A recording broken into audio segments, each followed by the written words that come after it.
Trump administration, the governor posting a video that appears to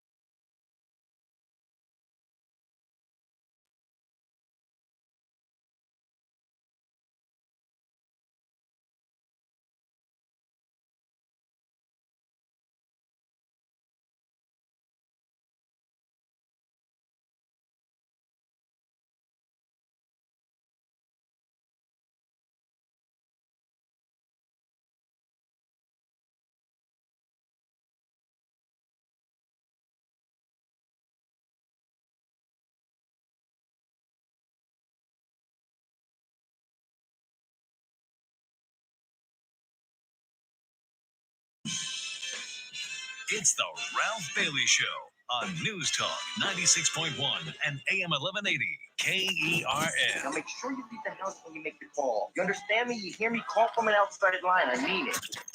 Call in or text to 661-842-KERN. That's 661-842-5376. Listen live at KERNradio.com. Now, the host you've been waiting all day for. Live from the KERN studio, here's Ralph Bailey. Hi, everybody, and a very pleasant good afternoon to you, wherever you may be, however you may be listening, or however you may be viewing at YouTube, KernRadio.com. This is the Ralph Bailey Show on News Talk 96.1 and AM 1180 KERN. We're streaming live at KernRadio.com. Chris Burdick producing on this 14th day of July. We got a busy broadcast to start the week. We'll begin with the life and times of Fernando Rodriguez Jara, who, as most of you, or if not all of you, know by now, is sitting in a Baker's or a Kern County jail. We'll unpack the entire story and his life going back to being seduced by the CIA. We'll get into that. Dr. Jeet Singh is going to join us at the bottom of the hour. I'll try to avoid talking about gout, but I wouldn't bet on it. Kathy Abernathy will be here at 4 o'clock, and we'll get into, unfortunately, the Epstein situation turning point. It's kind of a conservative convention was held, and all the influencers, air quotes, influencers were there. Laura Ingraham, Steve Bannon, our own Charlie Kirk, TC, what's TC? Tucker Carlson. They were all there ginning up the Epstein situation. So we'll kind of unpack that. And there's some stuff that you should know because I don't know. It's anybody's guess. I can only assume that this administration is hiding something, primarily based on Pam Bondi's. I've never seen an administration other than the Nixon administration absolutely create a crisis within their administration. This is all self-inflicted. You bring in a bunch of people who ginned up the conspiracy of Epstein, Dan Bongino, Kash Patel, etc., and then you hand them the keys, and then they find out there's nothing there, or that the government has to shield either the Israeli spy agency or the CIA. I think that's really where this thing exists. There's no list. There may be a Rolodex, there may be names, but that's problematic because just because you have a friendship with Jeffrey Epstein doesn't make you a pedophile, doesn't make you involved in the shenanigans that he was involved in.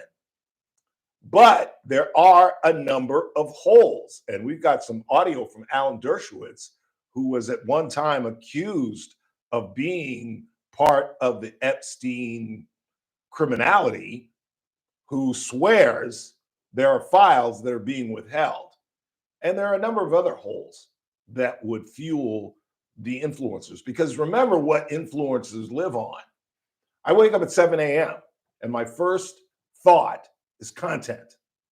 Content. I've got a 3-hour show coming up in a matter of hours. How do I fill it? And that's what these people are depending on, content. If you're an influencer and you really don't have a community, you need national stories. You know what I'm saying? When I get into trouble, I can just lean on the incompetence and the silliness and the stupidity of our own community. Just look at our board of supervisors. We've got one woman who's, well, we'll get into that in just a second. And then we've got another supervisor who, well, you know that story as well, or at least a former supervisor. And we've got Sleepy Doc and Dopey running the city council. I don't have to go far. But these influencers have to come up with content. And this Epstein thing, every one of them licking their chops because they know they can run with this for weeks. But having said that, there are holes. There are problems. Where is the autopsy? Why is the autopsy not public record?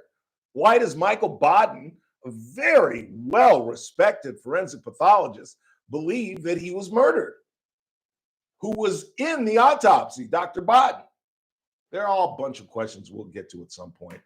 Plus, the president has threaded the needle. Is that the past to thread? Threaded? It just doesn't sound right for some reason. He has threaded the needle on Ukraine. We'll delve into that as well and talk about the tariffs that he's talking about applying on not only the Soviet Union, Russia, but India and China as well. China. And Chris Burdick is a happy man. So what do you want? Burdick comes in. I'm sitting as I do before the show in Randizzle's studio, and he comes in there pulling the Bailey. I'm going to start with the truffles. I'm like, you better get your sorry ass out of here. Yannick Skinner beats Carlos Alcaraz. It wasn't really even that close, I didn't think. He snuck out of the first set, did Mr. Alcaraz, and then was pretty much dominated by Sinner. And talk about domination. Poor Amanda Anisimova, the American, who set a record. She set a record. Nobody has been double aught, as Jethro used to say on the Beverly Hillbillies. 007. Thought he was James Bond. Nobody's been 0-0, 6-love, in over a century. But she was able to do it, and I feel sorry for her. She was honest. You know, she was like, I was exhausted. She said, I could tell it in my workouts the day before. I just didn't have it. It's a 2-week, we talked about this when we talked about Wimbledon at the beginning of the fortnight. Tennis is a lonely sport, and you're traveling internationally, unlike any other sport, even more so than golf, more so than soccer. You're traveling from France to Australia to New York to London, and that's just the majors. We're not talking about the prep and the side deal and traveling all throughout the United States. And this girl was, let's face it, this was kind of an aberration. We may not hear from Amanda Anisimova again. She was ranked 189th a year ago and walked away from tennis because of her mental health and came back and run of her life. I mean, she'll never forget this, getting to the finals. If she never gets back again, if she never gets to another major final again, she will remember this for the rest of her life. It'll be the highlight. And I think it will be. I don't see her competing with a lot of the ladies. And let's face it, it was an easy draw. We talked about this at the very outset. Coco Gauff, the number 2 seed, was out the first day. The 3, 4, 5 seed were out the first week. It was a very weak, and I hate Iga Swiatek. I would have rather the big Belarusian bear win. No. But Iga Swiatek is, if you watch, she's just got no personality. She's from Poland. There's nothing wrong with that. But she just, there's nothing about her. She's not very cute. She's not very attractive. She's got a body like a 12-year-old boy. There's just nothing. A creepy old man can't even enjoy her. There's nothing there. She's got a horrible personality. She barely speaks English. She's a Wimbledon champion. That's for sure. And the Dodgers wrap up what, for me at least, as a Dodger fan, has been a disappointing first half. But, We salvaged it, winning 2 out of 3 from the god-awful Stinky Smellies, and we got a 5.5 game lead. I mean, that's not much to complain about. We've got the second biggest lead in baseball, second only to the Detroit Tigers, who are destroying everybody in the Central. In fact, everybody in the Central is under 500, except for Detroit. Kansas City, who else in that division, Mr. Sportsman? Cleveland, the White Sox are talking about below 500. They're like at 65 losses in an 81-game season so far. Twins? Is it Twins? I think the Twins are the other team. Yeah, they're the fourth team. They're all under 500. The Detroit Tigers are sailing to an 11-game lead. Other than that, we've got the second biggest lead in baseball. 5.5 over the Giants, and I think 6 over the Padres. And yet, for some reason, it just seems we ain't right. And by the way, did you see? I was waiting. If you Dodger baseball. What did you think I'm talking about? Did we talk about the closer? Oh, don't even get me started there. I didn't see it. So that's why it's not fresh on mine. It was on Roku. But yes, Tanner Scott is at it again. Do you realize that Tanner Scott has blown 7 saves this season and we're halfway there? Do you know how many he blew last season? Take a guess. All last season. 2. All last season. He'll blow 2 in a week. Where is Kenley Jansen? Anaheim sucks. Come back to Los Angeles. Good God. Anaheim. But that's not where I was going. That's the least of our problems. Anaheim dropped the ball in the draft yesterday, but that's besides the point as well. That's what everybody's saying, but who knows? No, I got a bigger issue. It happened again. Oh, Shohei not hitting the ball? That's right. Not touching the ball when he pitches. And he pitched incredibly. And I'll be honest, it's kind of fun watching him mow down the god-awful Stinky Smellies for 3 innings. He looked good. And then he came to the plate. And he doesn't touch the ball when he pitches. He literally does. He strikes out. What did he strike out 2 or 3 times that day? He does not touch the ball when he pitches. Why? Because you can't do it. You can't pitch 15, 20 pitches, walk off the mound and pick up a bat and get a base hit in the major leagues. You just can't do it. You just can't do it. And you would think that Doc would change up the lineup a little bit, given the fact that we've been struggling, and maybe even just change the lineup when he pitches. Let him hit 3rd or 4th when he pitches. What's wrong with that? Give him just a little breather at the beginning of the inning. And so many times the leadoff guy leads off later in the game, particularly if you're going up against Skinner at Pittsburgh, or some of these good pitchers will go 1, 2, 3, 1, 2, 3.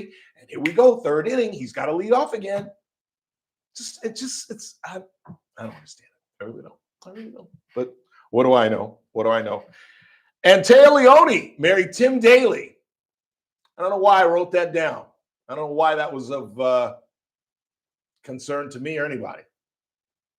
Maybe because I'm a huge Taya Leone fan, although I have not seen her in many years. I don't think I've seen Taya Leone since Bad Boys. Has she been in anything? I'm looking that up right now, actually. What, you think I made that up? That she married Tim Daly? Tim Daly of Wings? Tim Daly of The Sopranos? He plays the guy that writes Cleaver in The Sopranos. Great role. I love Tim Daly. Let's get going. So the last thing that I've seen her in was Fun with Dick and Jane, that movie with Jim Carrey.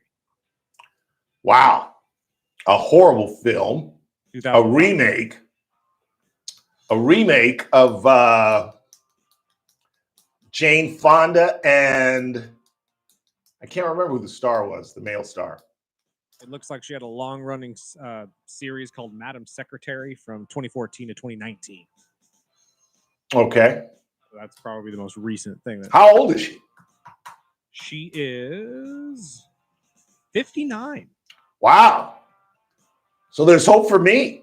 How old is Tim Daly? He's older than I am. Tim Daly is 69. He's 69? That's what I'm reading here. He got himself a little 59-year-old cutie, Taya Leone. Not good for you, Tim. Quick timeout. We're just getting started. We'll talk about the life and times of Fernando Rodriguez Jara, the husband and albatross around the neck of Supervisor Leticia Perez. We'll do that when we come back. Don't go anywhere. It's the Ralph Bailey Show on a Monday, right here on News Talk 96.1 and AM 1180 KERN. We're streaming live at kernradio.com. News Talk. Messmaker. You got one? I got one from last week. Travis Buck Sexton show. I will be down in Atlanta as everybody suddenly has to say, hey, you know what? The whole Jim Eagle, Jim Crow 2.0, yeah, that was a lie. And as a result, Major League Baseball has got the All-Star game back. Buck will be down in Miami, and we will be breaking down the absolute latest on the ongoing tariff battles. All that and more. Be hanging out with you guys Tuesday edition. Clay and Buck. Live 9 to noon. News Talk 96.1 and AM 1180 KERN. We have an employee that we all adore, young Lisa, and her husband recently retired. And right before he did that, and I didn't coerce her, she listens to the program, she hears Daniel Petrie on Thursdays, and he became a client at Messmaker and Petrie Wealth Advisors. And if you're staying retirement in the mug like I strongly suggest you call Daniel at 395-9400, 395-9400, or tune in on Thursdays when he joins us at 4:30, talking about retirement, the stocks, deficit, what's going on in DC, and most importantly, how it impacts you and your wallet.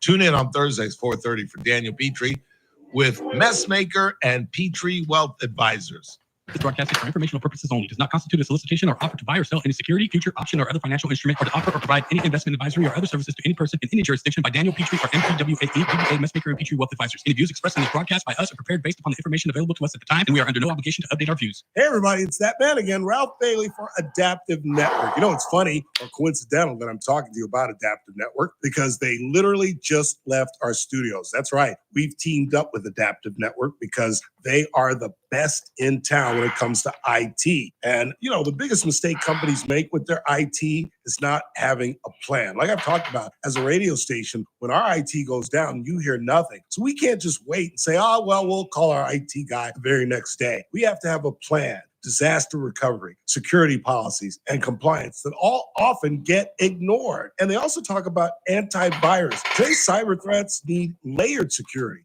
firewalls, endpoint protection, and monitoring. And that's why we've teamed up with Adaptive Network and why you should as well. Call them today at 241-0638. That's 241-0638. Adaptive Network, your IT partner in Bakersfield, making it simple, stable, and secure. KFC presents a story about the pursuit of flavor.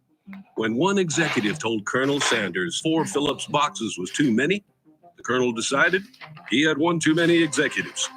Enjoy 4 KFC Phillips with original recipe fried chicken, creamy mashed potatoes, pie poppers, and a refreshing drink for $7 each. The Colonel lived so we could chicken. KFC Phillips, just $7 each. Prices and participation vary while supplies last. Taxes, tips, and fees extra. Febreze. As a rideshare driver, I love keeping my car smelling fresh and clean. So when I'm driving, I only trust Febreze car vent clips, featuring 3 distinct intensity settings, because it's that little touch that sets me apart. I can turn the intensity down for subtle freshness, or I can turn it up for when I want lots of scent. So whether it's set to low, medium, or high, with Febreze car, I know my car's going to smell amazing. Which keeps my driver rating right where it belongs. Picking up Oscar! I'm JR Flores. Catch my show, The JR Show, weekdays at 2 p.m. Now, back to the Ralph Bailey Show on News Talk 96.1 and AM 1180 KERN. So when you go back and examine the article that was done by the Los Angeles Times, the LA Times sent a reporter up here to talk to Leticia. There was a period where Leticia Perez, supervisor of 5th District, appeared to be a meteoric star in our community. She is attractive, she is articulate, she has a law degree, she is popular, she's well-spoken, she's seemingly genuine, but the word seemingly is important in that. And when you examine that article and you look at the life of Fernando Jara, you understand why he's sitting in jail right now. You really do. I think he's a 49-year-old man who's trying to find himself. who just never really has had a base. You know, you look back at that article, and this is all according to the Los Angeles Times. His father was a heroin addict who most of the time was in prison. Fernando grew up a gangbanger on the East Side, his Aztec warriors tattooed across his chest, according to the reporter.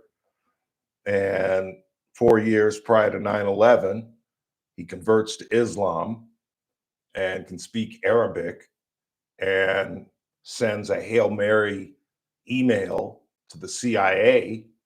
And according to the LA Times, they respond. And the LA Times has records of his travel that somewhat verifies some of the things that he said, that he was in Yemen, that he was here, he was there. He infiltrated imams that had information, etc. And then his life was threatened and he had to get the Samuel out of there.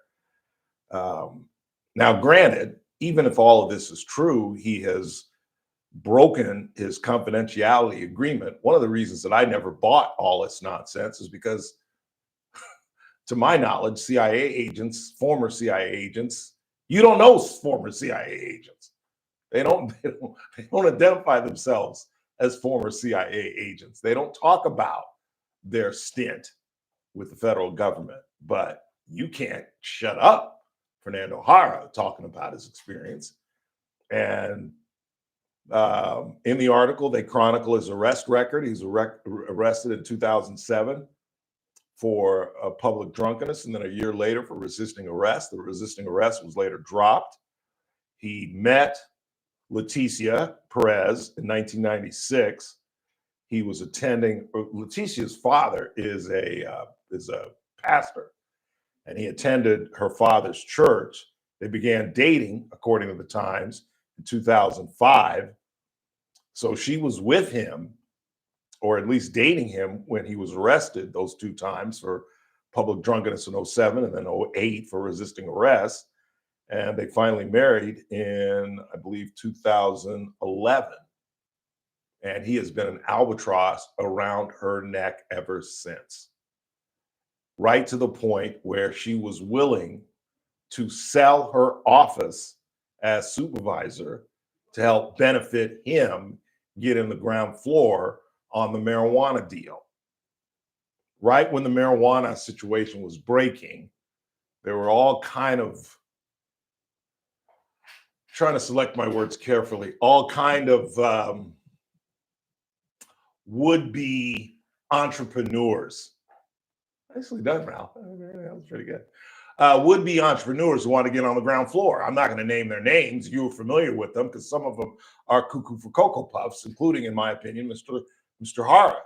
And on the strength of sleeping with a supervisor, he got clients. He got a doctor from Los Angeles who was one of the key witnesses in this whole selling of Leticia Perez's office.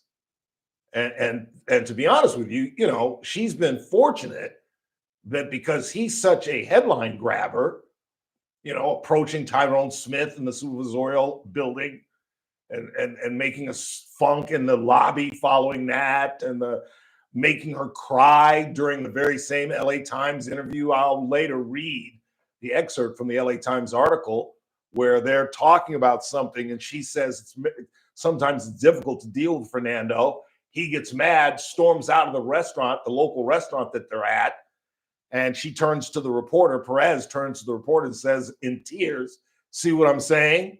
as he storms out in the middle of an LA Times article. And, you know, as I have always believed, crazy is as crazy does, and crazy got to be with crazy, because why she didn't walk out on his sorry ass right then? You're a politician, and you're in the middle of an LA Times. This isn't the Bakersfield Californian. This isn't the Tehachapi newspaper. This is an internationally read newspaper. And she was on the rise at this point. This is before she sold her office. This is before she told her husband to go get clients on the strength of me. And he makes her cry in the middle of this interview, and she stays right with this guy. And now he's arrested. He's sitting in jail. That's one of the fascinating parts of this whole story in terms of the arrest. She hasn't bailed him out. They upped the bail. The original bail was $20,000 when we first reported it on Saturday night. They've upped it now to $100,000, and he's sitting in jail right now. And only God knows where Leticia is. But she ain't bailing his ass out. He goes before a judge right when we start tomorrow at 3 o'clock. So we'll have the latest, I suppose, maybe by the end of the show tomorrow or maybe on Wednesday. It's a sad, sad tale of a retarded career. And I mean retarded by curbed by his own ridiculousness. Quick time out. Dr. Jeet Singh joins us next.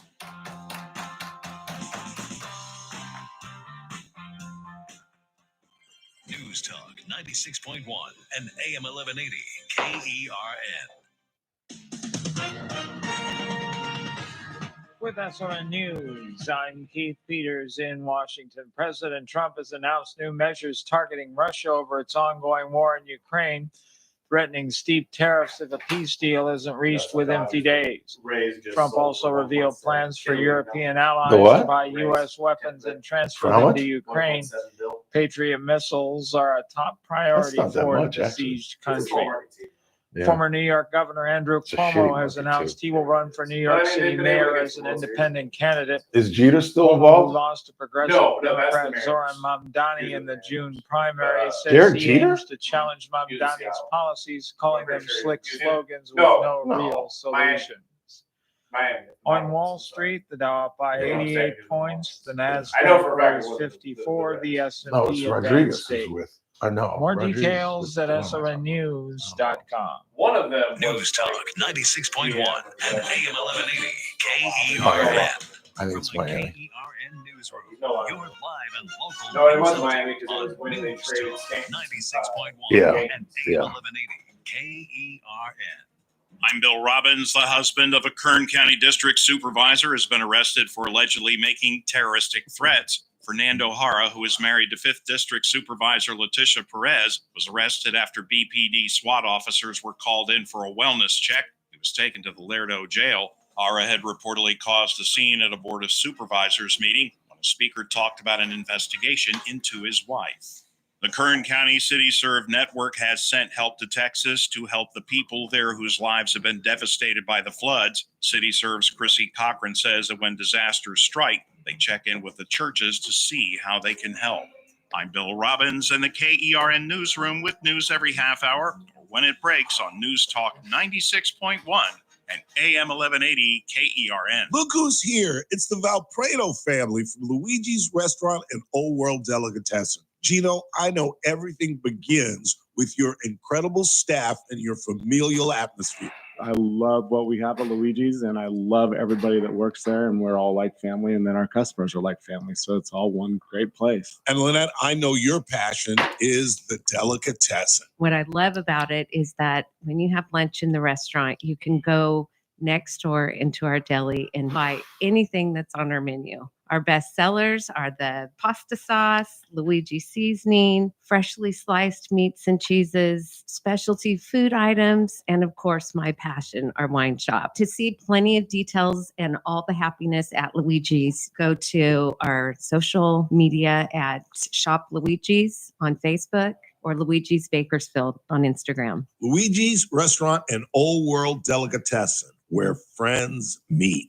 On the next Armstrong and Getty show, is the federal government getting out of the student loan business? And why is that such good news? Plus, why are conspiracy theories so compelling? We'll discuss. Okay, scientists have given up. They realize you're going to drink coffee and stare at your phone and not be able to get to sleep. Here are ways to get to sleep even if you're doing that stuff. Hey, science next put this on Armstrong Kern. and Getty show.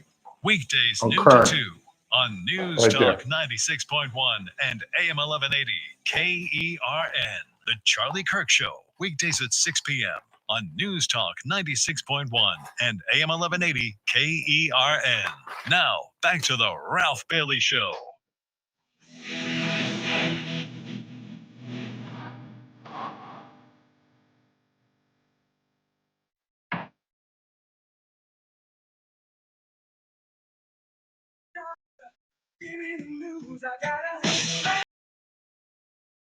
It's Monday. Time to head to Centric Health, bringing the finest cardiologist in the land, Dr. Jeet Singh. How are you, Dr. J? I'm good. How are you, Ralph? Good afternoon. Good afternoon. I'm not well, Dr. J. I hate to make this segment about my favorite person, but I'm in my 9th day of a gout bout. And I know this is not under your umbrella, but is there any rhyme or reason? I don't think I suffered through this when I had the weight. Then I lost the weight. I went through a 5-year period where I never had any problems with gout. I thought it was over. It was done. I thought it was all linked to my weight. Then over the last year or two, I've had some spotties, a little here, this little foot, little toe, but nothing like this, where the first 3, I missed 2 days of work. I couldn't put any weight on my left foot. And that was on a week ago Saturday. Here we are Monday, and I'm still limping and cannot walk without a limp. Is there any rhyme or reason behind uric acid and gout and crystals? And is it me? Is it something I'm doing? I don't know. I can't figure it out. So first of all, I'm very sorry to hear that you are having an episode of gout attack. Thank you. The way you can look at what are the underlying causes is to see the consumption of alcohol, red meat. You have to see if you're taking high intake of seafood, if the person is dehydrated, if there are certain medications. I don't remember your list, but if you're taking diuretic, all these are like kind of a questionnaire to see if patient has any precipitating causes of it. So what do you think? Well, I haven't had a cocktail since this started. I don't know if that has any bearing on it. I've never seen it linger this long. I don't eat a lot of red meat. I eat a lot of chicken and fish. I do eat a lot of rich foods. I've been eating a lot of Alfredo sauce, stuff like that. But I'm trying to eat well. I have not been hydrating as well as I should be. But beyond that, maybe all the above factors. yeah. So I always tell about non-vegetarian food. They contain high content of purine in them. And purine is the substrate which causes the gout, because that is what gets metabolized and causes uric acid level. So obviously, as you make the changes or become more aware of these findings, you can take like painkillers over the counter to improve your symptoms. But otherwise, there are medications like allopurinol and stuff which can be given for long-term management. Yeah. Okay? Once I get through this bout, I'm going to get on the allopurinol daily. Yeah. I'm on colchicine right now, which really hasn't done much. And then I tried to OD one day on colchicine, where I'm supposed to take 1 a day, and I took 6 and was sick as a dog the next day. It can be very painful. Yeah, I was throwing up all day. So it was a red letter day for me. My foot was banging and I was throwing up. And there's other symptoms that I'm not even gonna get into. But it's just been a horrible, horrible 9 days. I've just been sequestered in my bedroom. I don't even want to get out of bed. I don't even want to stand up. Yeah, I think it's a good learning lesson for Bakersfield and community, because we are dealing with high temperatures and dehydration. I keep on emphasizing to the patients, and I emphasize it again. As you can see, that it can cause various bad effects. This is one typical example.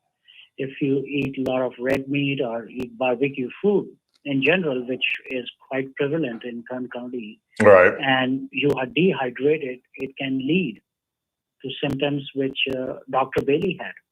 Yeah. Well, that was funny. No, I don't think anybody got that, but that was funny.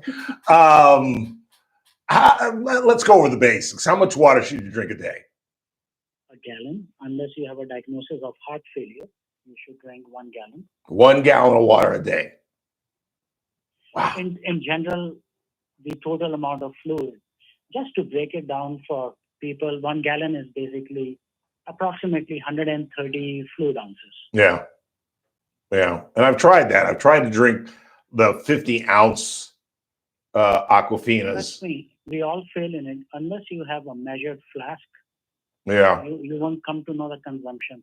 And then if it's 130, you got to break it into X amount in the morning, X amount in the lunch, X amount in the evening, so that you're not waking up at night to pee. That is the other issue. Yeah. When I am hydrated, I'm up at 4 o'clock in the morning every morning. And then again at 7 o'clock in the morning. And then again at 9 o'clock in the morning. It goes on and on. I'm willing to deal with that if I can just get rid of this. What causes the length of this deal? Like, I've never had a 9-day bout. What causes the crystals to remain? Why can't I flush this stuff out? Oh, it's not easy. You have to get eventually on medication. When did you start colchicine or painkillers? I started the colchicine a week ago. So maybe it's something else. You think? Is arthritis? Yeah, it could be something else. So first of all, get the basic blood work done, get an X-ray of the joint, and get the uric acid, because you will be astonished that during the typical gout attack, uric acid is normal, and most of the time in the blood work. So how do you diagnose the problem is you take the fluid, you do a fine needle aspiration by a rheumatologist, and they see under the microscope if you have uric acid crystals.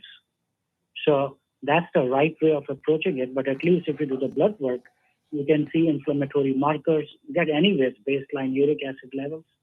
And then if you have a history of having gout, then all those things cumulative, taken together, gives you a diagnosis of gout. Yeah. Some of it suggested a Teradol shot. Yeah, Teradol is just like a steroid. Yeah. So you have fever, you have anything, you give a steroid shot. That's what we used to do in the past.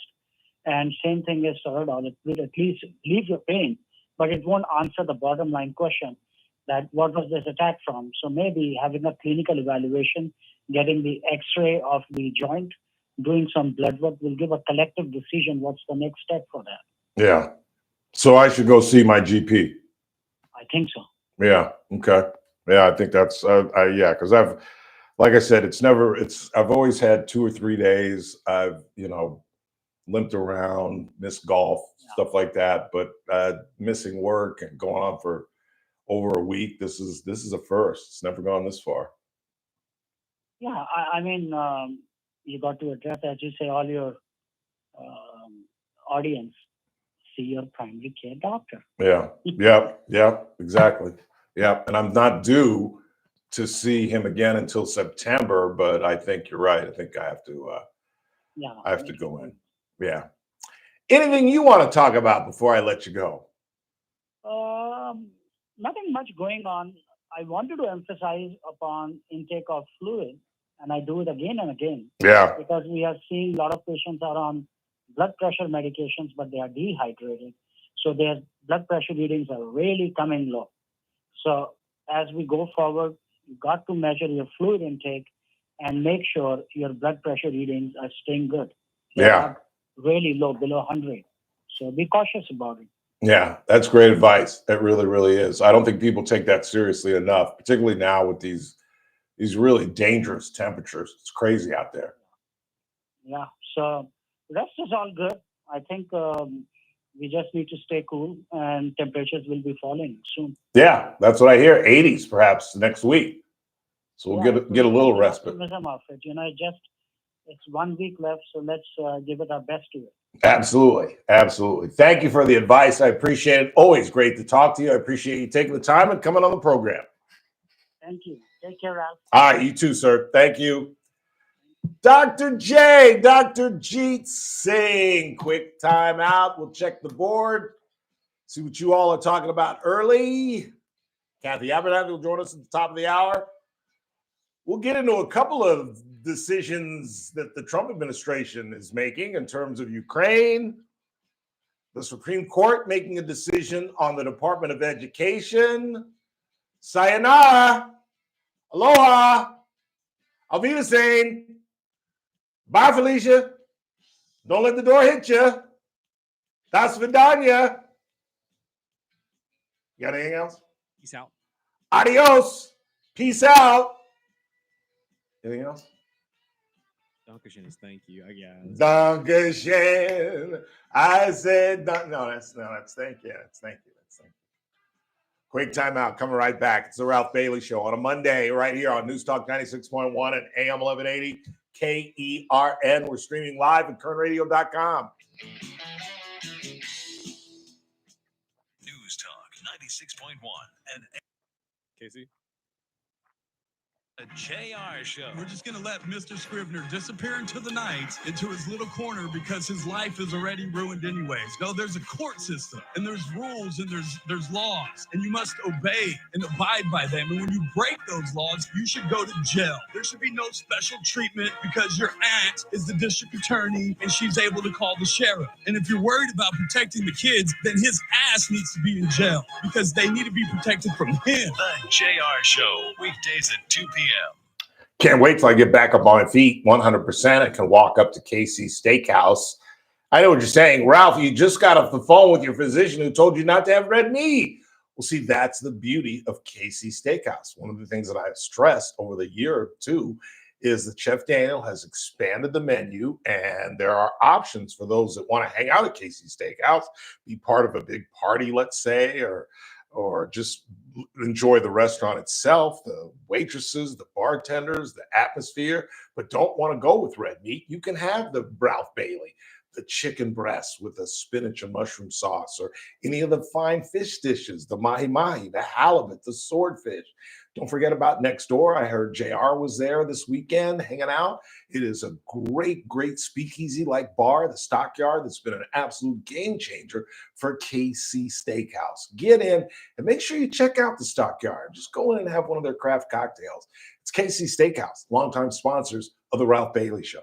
This is a special notice to U.S. taxpayers owing $10,000 or more to the IRS. Tax Relief Advocates is urgently notifying taxpayers that tax relief initiatives are now available that may significantly reduce or eliminate what you owe. If you're afraid of an IRS lien, levy, or wage garnishment, don't lose hope. You can now take advantage of these current relief programs to end all collections, reduce the amount you owe, it's not and till resolve 5. your I'll tax send it to you. problem. It's Even Alan if you have Dershowitz years of talking unfiled about tax returns or Epstein. are already in a payment plan, you may still qualify for significant relief. Struggling taxpayers can now get relief they need during these hard economic times. A hotline has been established by Tax Relief Advocates for you to call and see what you qualify for. They are A+ rated with the BBB and have over 1,000 5-star reviews. Don't wait. Call 800-575-7147. 800-575-7147. That's 800-575-7147, or simply visit TRA.com. Must qualify for enrollment. Results may vary. Please meet Paul Sheldon's client, Vivian Rushing. Hi, my name is Vivian Rushing. I am a client of Paul Sheldon. They helped me get everything in order. I had no clue what I was doing, and they were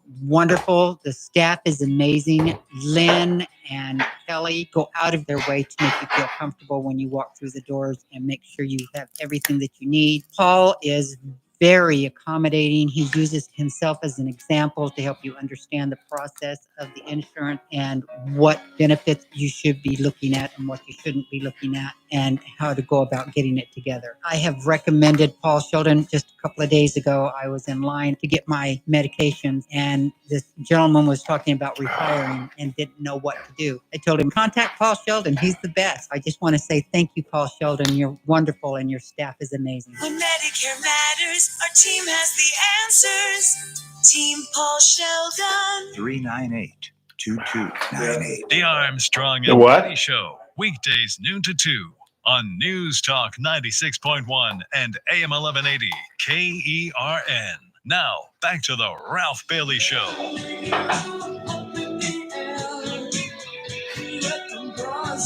Rock and roll, stand, let the good times roll. Won't you let the good times roll? Oh, Let the good times roll.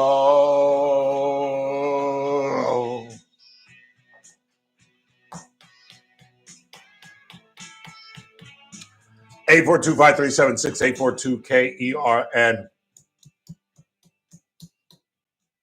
I forgot about Tanner Scott. He almost escaped my ire if you had brought that up. Because I'm more concerned about Shohei Ohtani not hitting after he pitches. That is problematic. And why we've got, I still don't understand why he's leading off. I'll never understand that. I mean, I understand their logic. More at bats, boop, boop, boop. Again, I would love to go back and look and see how many solo home runs he's hit. Think about the RBIs. I mean, it's never been done. It's never been done in baseball. In the history of baseball, we've never had a home run hitter lead off. Yes, Ricky Henderson hit a lot of home runs, but Ricky Henderson was not, when you think of Ricky Henderson, you think of steals. You don't think of home runs. Yes, he hit a ton. He leads the majors. Nobody will hit as many leadoff home runs as Ricky Henderson. And yes, Shohei is the steal threat that Ricky Henderson was, if you want to know the truth. He's not as prolific, but he's just as effective. But it just doesn't make sense to me. It just doesn't. I would put him in the 3-hole. That's what I mean. That's the way I grew up in baseball. The leadoff guy was the guy that could get on, steal, maybe even lay down a bunt, maybe get the third on a sacrifice fly, and then maybe score again on a sacrifice fly.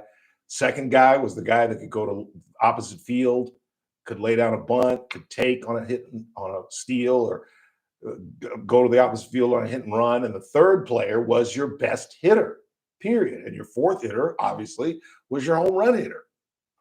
There was a whole argument, there was a whole debate, there was a whole controversy about Billy Martin putting Reggie Jackson 5th in 1977. And finally, because Martin hated him, Martin was a raving bigot and wanted to punish Reggie. And then finally Steinbrenner had enough and said, put him in the 4-hole. And guess what happened? They ended up winning the World Series and kicking our ass, kicking the Dodgers behind. Just doesn't make sense. Just doesn't make sense. I'm sorry. I'd put him in the 3 or the 4-hole. It's ridiculous, particularly now that he's pitching. To have to come off the mound after throwing 15, 20 pitches and then just put your glove down and pick up a bat. It's no wonder he's striking out. And literally, he strikes out 2 or 3 times every time he pitches. It's not like once or twice. Go back and look at every single, what has he pitched 4? Maybe 5 times this year. Every single time he strikes out at least twice. And on a couple of occasions, 3 times. That's not a coincidence. It's just not a coincidence. Who you got? You got Caleb on the line. Caleb, you're on the Ralph Bailey Show. Hey, Ralph. How's it going? Good. You might know this, but I listen to you up in Seattle. I listen online. But we're so fortunate to have Cal Raleigh on the Mariners, and he's an old school catcher, man. Mike Piazza hitting these home runs. It's really cool to see a power hitting catcher again. And he's right there with Ohtani. Is he in the home run derby tonight? He is, and I'm worried because, sometimes that ruins their swings. Yeah, it didn't affect Teo last year. Teo had a good second half. It's more anecdotal, but if you remember like Bobby Abreu back in the day. Yeah. Anyway, great to see a power hitting catcher like that, man. Yeah, it is. It is. All right, man. Thanks for the call. Appreciate Caleb Raleigh. it. All right, man. Thanks for the call. 842-537-6842 KERN. What do you got on the board? The mush strikes again. Sinner wins. I'm consistent. Money. It's amazing how ridiculously stupid you people are. Ridiculously stupid. When I said Yannick, y'all should have ran to the bookie. Even if you don't gamble, you should have been like, I don't gamble. But Bailey's got Sinner. And there's no surer thing than Bailey picking somebody in a championship. I got Sinner. What? That's right. My mortgage. That's on my 5-bedroom home. That's right. That's right. I want to, yeah. No? All right, well, whatever the maximum is. I mean, you guys could make a fortune. You could have made a fortune on me during the Serena era. I picked Serena in every major at the end of her career. And she's still blaming me. I still get nasty text messages from her. Leave my career alone. And leave Venus alone because she's starting to play again at like 49, 50, 65, however old she is. I was like, what? Venus is still playing? But yeah, I recognize it. There's only a couple of good things about getting old, and that's one of them. You get to know who you are. You really get to figure out who you are. And by that time, it's too late. You're on the 16th hole. But I am the mush. I am the mush. I am the mush. I am the political prophet. I can tell you what's going to happen.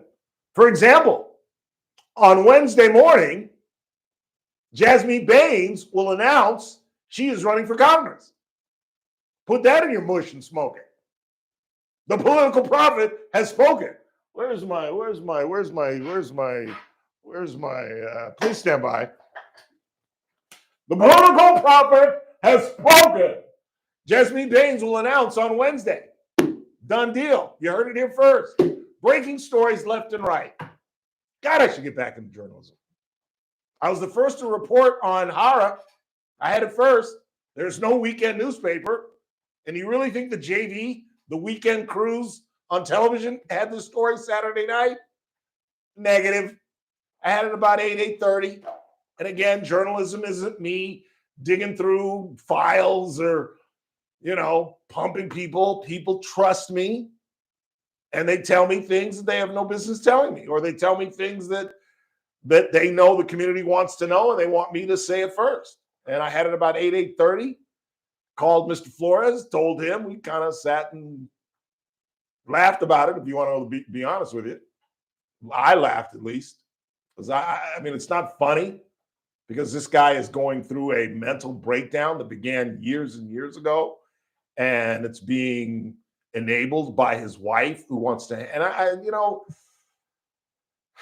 I hate talking about marriages, but when you're a politician and you bring your husband in as part of your political career, then he's open game. I've never spoken about anybody's wife or husband ever in my career other than Leticia Perez's, because I can't point to another politician in the 30 years that I've lived here who's made their husband or wife such an integral part of their career. She sold her seat for this man. Absolutely sold her seat. And the fact that she's still sitting in it is one of the biggest travesties of justice in Kern County history, because she should have been booted and just absolutely verboten from ever running again. How do you get to sell your seat twice? When you do that, when you fail the public's trust once, it should be a one-strike rule. You sold your seat so your husband could get on the marijuana deal? Please. And guess what? She ain't going anywhere. She ain't going anywhere. She ain't going anywhere. And maybe she shouldn't, Maybe she should try to help him find himself. He's clearly lost. 17 is reporting that she, Ms. Perez, and the children were not at the home at the time. Who he was threatening, we'll only find out either tomorrow or the next day, or when the warrant comes in, and 17 is on top of that. There's nobody else. 29, 20. Sorry, James. Sorry, Mike. But it's the reality. 17 is the 500-pound gorilla news-wise, and they'll get Jason on top of this thing, and he'll go through the warrant and tell you who he was threatening. There are all kind of rumors going around that I'm not going to repeat, but it's a travesty. Like I said at the top of the show, she was a rising star, and she could have written her own ticket, and she just couldn't get out of her own way. The first mistake was she tried to run. She was in the supervisorial seat for like a cup of coffee and tried to run for a state office. And I'd be willing to bet, I don't know this based on nothing, but I'd be willing to bet somebody got in her ear, yeah, baby, run. Run. Screw the supervisor position. Run for state office. But I've been in this office for 10 minutes. So what, baby? Run, run. Quick timeout. We're headed into the 4. Kathy Abernathy is going to join us as per usual. We will talk about the Trump administration's about turn and how he's threaded the needle in terms of providing military aid to the Ukraine without spending a nickel. And yet everybody wants to talk about Epstein. We'll get to that. You'll hear from Alan Dershowitz, renowned attorney, who says there are files being withheld. It's the Ralph Bailey Show on a Monday. I would stick around if I you.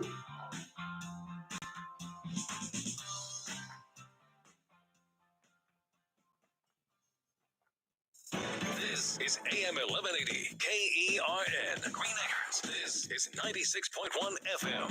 Bakersfield. Online at KERNradio.com. Breaking news this hour from And I shouldn't be drinking coffee. I shouldn't be drinking coffee. President Trump said he would punish Russia with binding tariffs if there isn't a deal to end the war in Ukraine within You don't have to 50 get up. days. The president suggested such levies could feature You don't have to get up. 100% tariffs. I was just saying I shouldn't be drinking Correspondent coffee. Karen Chama says more. Discussions focus on No, defense, it's, it security, helps and dehydrate. US-Ukraine cooperation. On Sunday, Trump The caffeine. expressed frustration with Russian President Vladimir Putin over continued attacks on Ukraine. God, I don't He want to be talks here. nice and then he bombs everybody in the evening. And I just can't call it There's a sick little bit and of my a problem vacation there. isn't. The US is sending Patriot long missiles to is help my Ukraine vacation? counter Russia's intensified aerial strikes. Meanwhile, NATO Secretary I'm not General going to Mark Vegas. Rutte is in No. Washington for talks. I'm Karen Chama.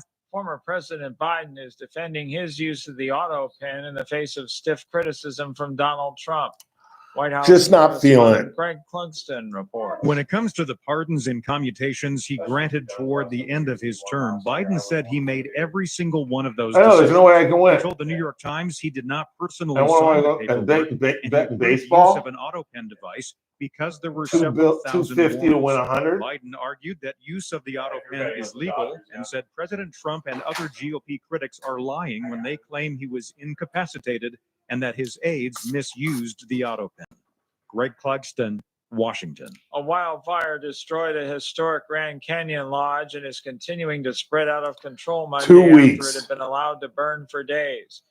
Now the National Park Service's decision not to aggressively attack the fire right away is coming under scrutiny. So far, the fire has leveled the historic Grand Canyon Lodge on the North Rim, along with over 70 structures, including cabins and a What? visitor center. For me? Townhall.com. C-Team. Come up with something better. If you're living with pain, Well, It's Kathy, Clayton, and Cassie. Oh, okay. C-Team. So I was just going to have all the regulars do it.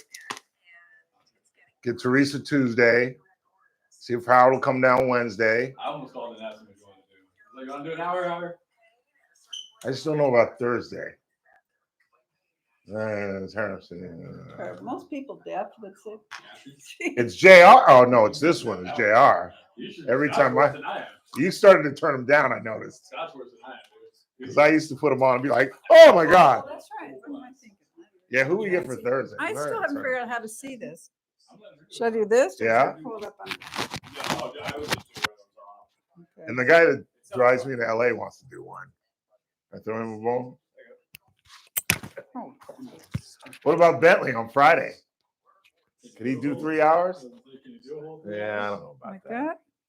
So you want it like that with the thing up, right? Yeah. No. He'd probably bring on a bunch of celebrities. It is? All right.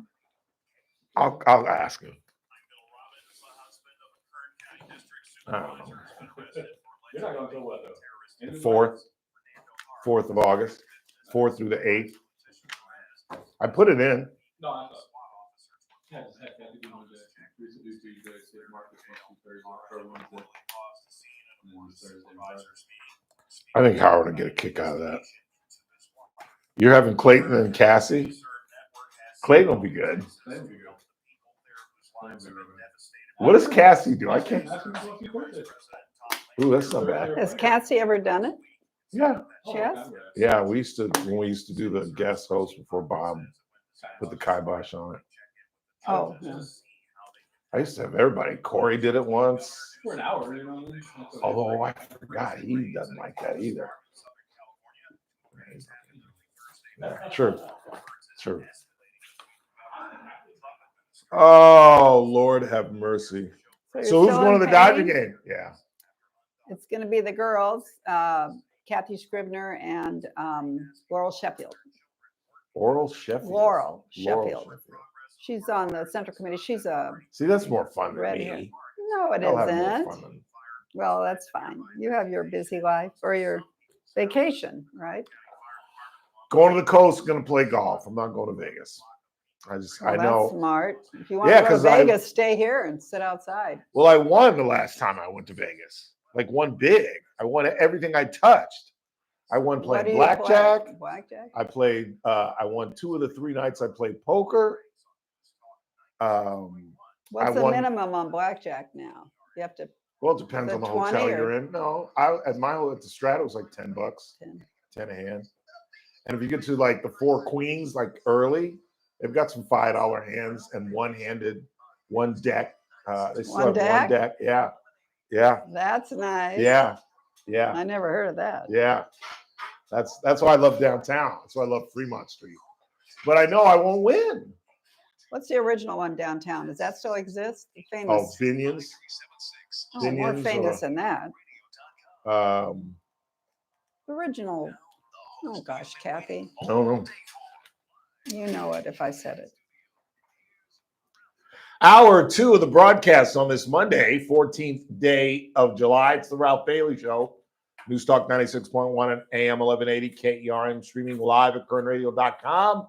And you can subscribe to YouTube at Kern Radio and watch us do the broadcast as folks are doing so as we speak. Coming up at the 5 o'clock hour, you'll hear from Alan Dershowitz, who swears he's seen files that are being suppressed. You'll hear from the noted attorney who was once accused of being part of the file. And we'll talk a little sports. Wimbledon is over. They're now gearing up for the U.S. Open. Yannick Sinner has won yet another major championship and his first Wimbledon, and the first time he's beaten Carlos Alvarez in 5 attempts. And poor Amanda Anisimova, the first woman to lose 6-0, 6-0 in over a century. That's gotta hurt. Although I always felt as an athlete, I'd rather get blown out than lose 7-6, 7-6, because you never stop thinking about it. You're like, if I just hit that one shot, or if that had gone my way, or if the ball had fallen here. But 6-0, 6-0, you don't even, you're just like, it happened, and I'm trying to forget about it, and you don't ever think about it. But it's just, maybe that's my stupid logic. It is a Monday.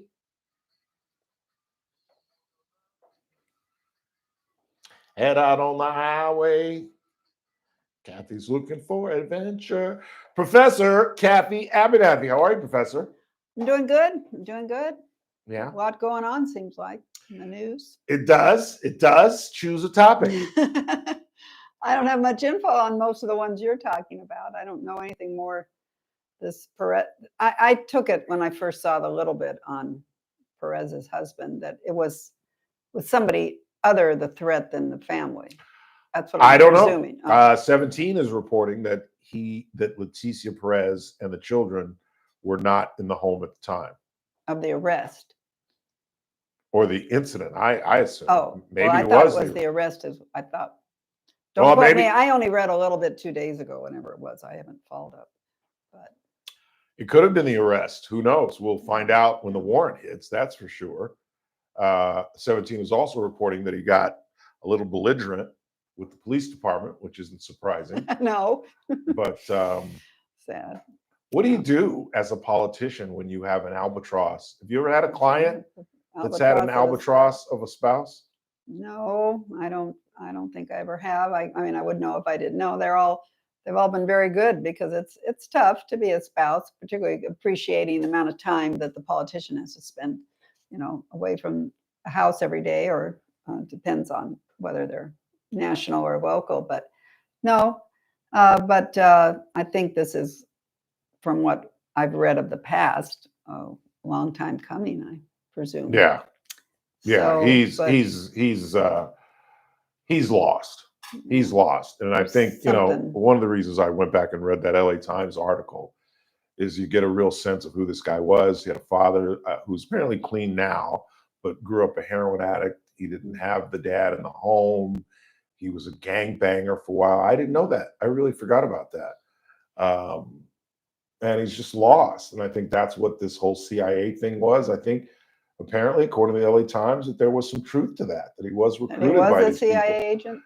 Well, I don't know if he was. How do we ever know? I don't know if he was an eight. Well, the Times corroborated his travel, that he was in Yemen, that he was in these countries that he claimed that he was in, and the CIA certainly is going to talk. Oh, yeah, they That's don't the give whole you their thing. employee list. No, and no CIA, no former agent talks about it, which goes to show you who this guy is. I mean, you don't talk about that, but it's who he is, and I don't know. Well, it's an oddity, and whatever.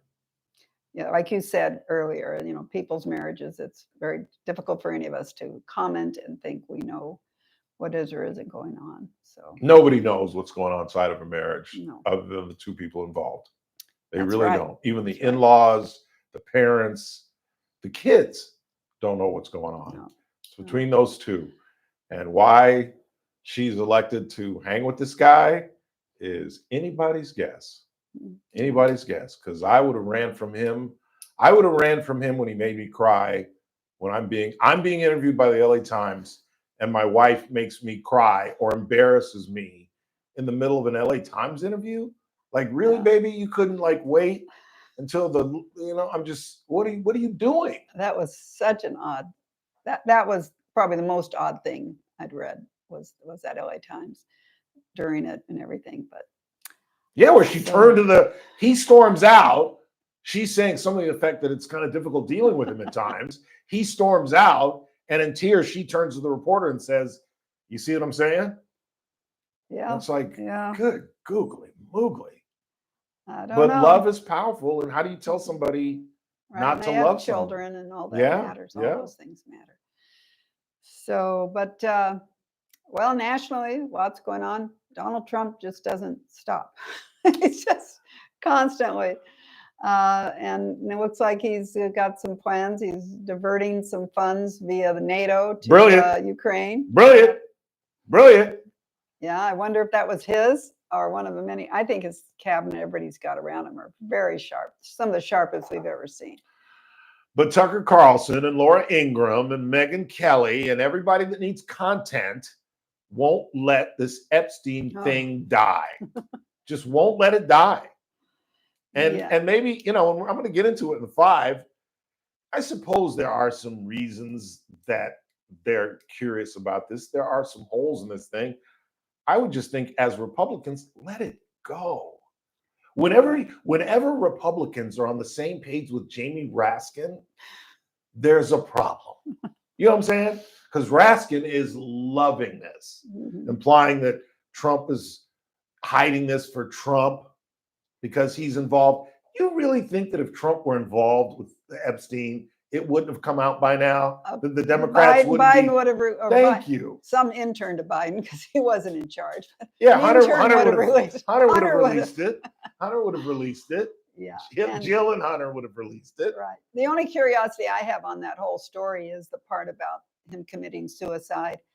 And then 1 minute now that the camera was off and whatever. And I don't know what 1 minute that was. But I had a problem because I had read that the day before he met with his attorneys plotting this next step and nothing. They had all these angles. And so unless that meeting was you're cooked, and I've yet to see attorneys that want to kill off, not kill off, but end a client relationship who's paying them well. Why would he the very next day, if he had this meeting and organized what the next fight was to be to get him out, why would he kill himself the next day? So. And why did they take his cellmate out? And the workers weren't around. For the workers, the guards were not around. They were asleep, and the minute lapse. And Michael Baden, like I said at the top of the show, very, very well respected forensic pathologist says he was murdered.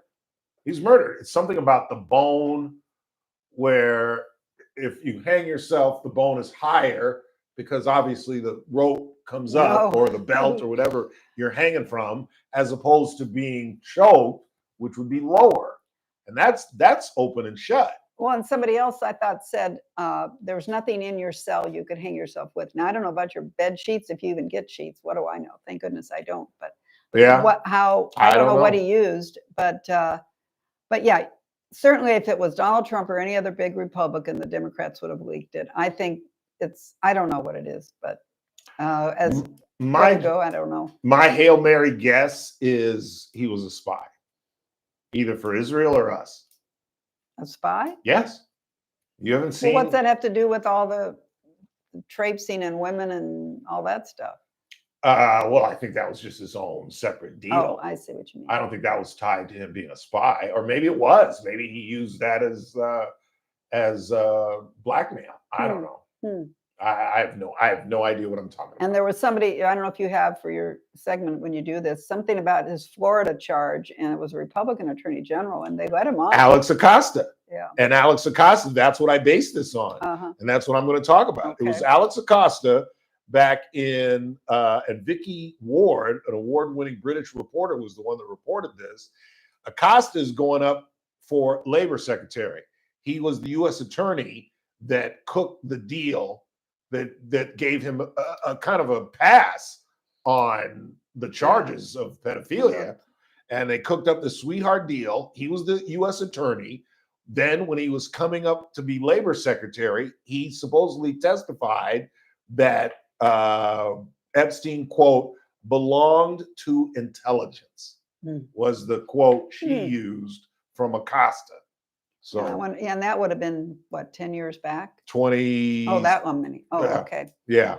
Well, yeah, what do I know? But it's quite a saga. There'll be a movie, I suppose. So maybe we'll find out more then, or we'll find out listening to you. And it's well, I'm done with it. Because I'm guilty of the thing that I'm charging the influencers with. And I think they're fueling this because they need content. And then I sit and spend 15, 20 minutes talking about it. So I'm done with it. Yeah. I'm going to talk about it in 5, and unless something dramatic comes up, which it won't, it's just the biggest story for me is the self-inflicted wound, and Pam Bondi, and now Bongino storming out on Friday, and apparently he's back at work today, and apparently Trump is siding with Bondi because I think, as you know, it's a lot easier to replace the deputy FBI director than it is the top cop in the United States. Right. So I don't think. Well, Bondi's I wondered going also though about the woman, his partner in crime, Epstein's partner. She's in prison. Maxwell? Yeah. So Yeah. why doesn't somebody offer her some leniency, or why doesn't she say, "I'll fess up. I'll show you the list." If there was a list, boy, I'd do that if I was in there and knock 10 years off or whatever she's got ahead of her. She probably knows more in her brain than anybody, because I think she was his main organizer of everything. So I was surprised she hasn't tried to cut a deal, but I don't know how much longer her prison sentence is. So. Pretty damn long, from what I understand. A lot more. Yeah. That surprised me because I don't know why she wants to take the fall. She could maybe do something. I don't know. Yeah.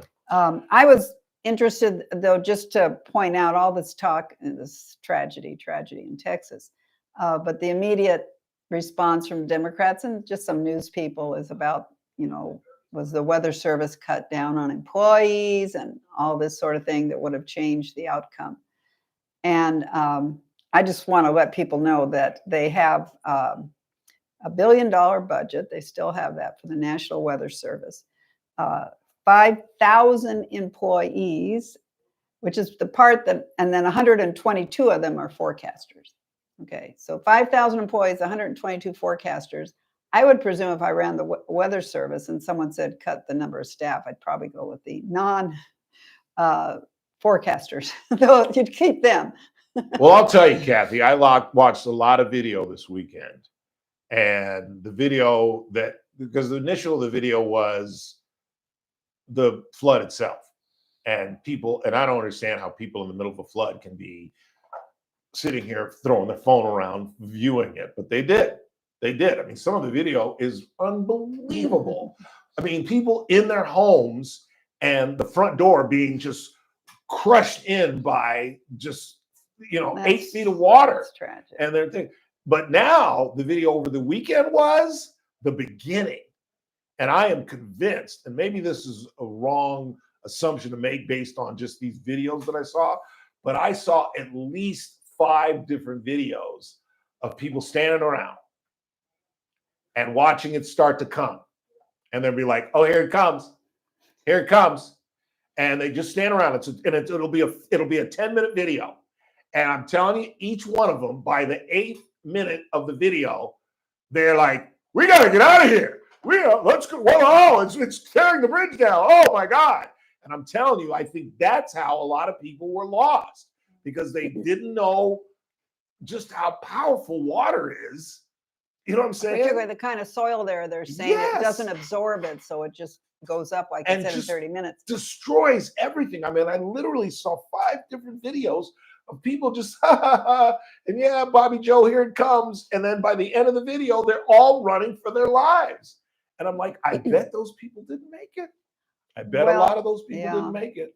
They did the sirens and all that. I guess there's so much rain there. There's so much of storms and things that do the alarms make people say, don't worry about it, because they've had so many that they need some different thing. When it's so serious, does it need to be like a vibrating or whatever? But at 1 or 2 in the morning and you hear that, I don't know what people can think to do even fast enough. Yeah, a family of 4. But what about this 800-person child's camp?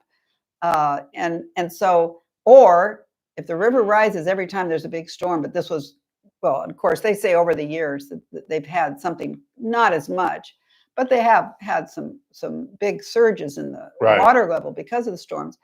Do they need to pull things back a little from the shore? I don't know where this camp was and those things. They can do that. But I don't know if a warning alarm, because they said they had one at 10 p.m., one at midnight, one at 1 a.m. 1 a.m. was, I guess, the one that would matter. People weren't willing to just hang it up until they saw it. But that's my belief. I don't think people take it seriously until it gets serious. And with a flood, by the time it gets serious, it's too late. Yeah, your car, you're not going anywhere. You're not going anywhere. Right. I mean, I was describing it last week with Chris, a video of a Black woman. She was in an apartment complex. She was on floor 2. And she's like, look at this, and boop, boop, boop. And this used to be my backyard, and boop, boop, boop, boop, boop. And once again, by the end of the video, she's in the parking lot. I got to get out of here. I'm running for my life. And oh, my God. And I'm just like, I can't imagine just videotaping this and get out. People are so used to living with their phone. Yes. Now, it's horribly sad. I don't know what the death total is, but of course there's 170 missing, which is the same as death. Which is going to up. Yeah, this is but no this longer part of the resting. world that we don't have, fortunately, the hurricane world. I was just reading that 2021, in Hurricane Ida, 9 states, 90 people died. 90 from one hurricane. Tropical storm Helene in North Carolina, 108 died. Hurricane Milton in Florida last year was 40 deaths. These, how to get around these weather ones that are particularly the Southeast, Texas. I don't have the answer with weather, but I look out here and think, I guess we should be happy we're so dry. Because other than earthquakes, which in my life have never been serious enough for me to say I'm not living here anymore, we don't have, the kind of things that a lot of states experience a lot of. Yeah. I had Congressman Fong on, and I forgot to ask him, are we ready for something like that? If it were to occur here? Everybody talks about the dam breaking and all this nonsense. And the Kern River. The Kern River. Are we prepared? I mean, we would never get that kind of rain, 8 inches in 80 minutes. Well, 8? No, they had, I thought it was 20. Well, the river went up 26 inches in 40 minutes, something like 26 inches. I mean, sheesh. Yeah. Or feet, excuse me, feet, not inches, Kathy. So yeah, I don't know when that's happened, but I don't think we have the weather, the hurricanes we do get supposedly the earthquakes, but they are 99% very minor. 8 inches in an hour will flood. Yeah. 8 inches in 80 minutes. That'll get it done right there, boy. Well, be thankful so far we've been okay, but you don't. But what the solution is in a thing like that in the middle of the night and you're spread over what 40 miles or so, I don't know what alarm system works that's unique, because you still need to know where to go and how to get there. And you don't, it's pitch dark. And if you get in your car, you're done for. So it's crazy. Yeah. Kathy Abernathy is our guest. Kathy, I am exclusively reporting once again, because I'm a fine journalist, that Dr. Jasmine Baines is going to announce that she's running for Congress on Wednesday. Your thoughts? Well, I hate to say it wouldn't take a brain surgeon to have figured that out, because the last 3 weeks. The date? Oh, the date. I'll give you credit for the date. The date. Okay, the I'm date telling and you the when hour. she's going to announce. Okay. I can't give you the hour, but I'm telling you Wednesday she's going to announce. Well, if anyone's looked at her Instagram and Facebook over the last 3-4 weeks, it's the woman I don't know, because wow, it's been very odd. I guess attention gathering, but not in my book, attention gathering that I'd want if I was trying to run for Congress. But everyone wants to make, and particularly because she's a medical doctor, she can play on this Medicaid cuts. People are going to die in the streets. Baloney, that if somebody is healthy and no kids and doesn't work and gets these programs, by golly, we're going to tell them you got to put in 20 hours a week. You know, everybody else puts in more. There are some work requirements. Community service. You can volunteer. And for goodness sakes, if we don't help people get off the couch, which is where they're at, they surveyed these people, 4 hours a day of TV, 2 hours a day of playing video games. That's what they do, and we're paying, and we're at work, and we're paying for that. That's what we have to get after. People think that the bureaucracy is so perfect that you can't remove one person or take one person off the rolls that doesn't deserve to be there, who's milking the system. That's not fair to the people who make minimum wage and a little more and are going to work every day. Plus, if this person got off the couch and got a job, they'd probably get some health insurance out of their own job. The best argument, again, referencing Congressman Fong, was from him, who basically led with, it's insolvent. And we've got to do something. We've got to do something about that. And then next is Social Security. Oh, yeah. It's not going to be there for Chris Burdick. No, it's not. not. It's not going to be there in 7 years. Yeah. For me. And for Chris Burdick, it definitely won't be there. Yeah. For me, who's staring at dead in the mud. Yeah. No, they're talking about 14% cut in Social Security unless they massively tax people more, because again, this program was developed when the average death was 67. So they made the retirement 65, because most people die when they're 67, 40, 50, 60 years ago. Yep. And now, my two parents passed in their 90s. This is the way it is now. And so they've been paying more and more. And then there's less young people less people being born. That's a real issue, is the fertility issue of people having children. I know so many young couples that are saying, no, we're not going to have kids. Burdick and them aren't having kids. He's going to get married and have 6. He's going to have 6 to make up for the neighbors. You can handle it. They help you on the Saturdays, clean the house and stuff. Well, let's get him a date first. Let's get him a date. Let's get him a date first. But no, we have a problem in this country with, of course, China has even worse, but we do too, that we don't have enough working age young people to pay for the people that aren't going to work after 65. Can Republicans make that argument? Because that's going to be the messaging in 22, right? In District 22. Yeah.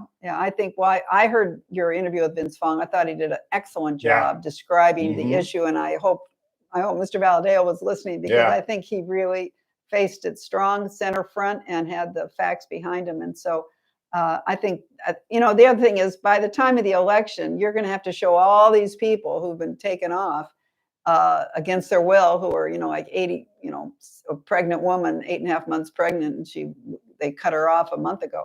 You're going to have those examples to prove something, because it's a year and a half from now when they'll be voting. So, and they're not going to have that. No one designed a program to do that. So I think it's cute to say, because she's a doctor, because it's Medicaid, that she's going to be treating all the people that get cut off. Hopefully we get jobs for people get off the couch, have a career, have a better life.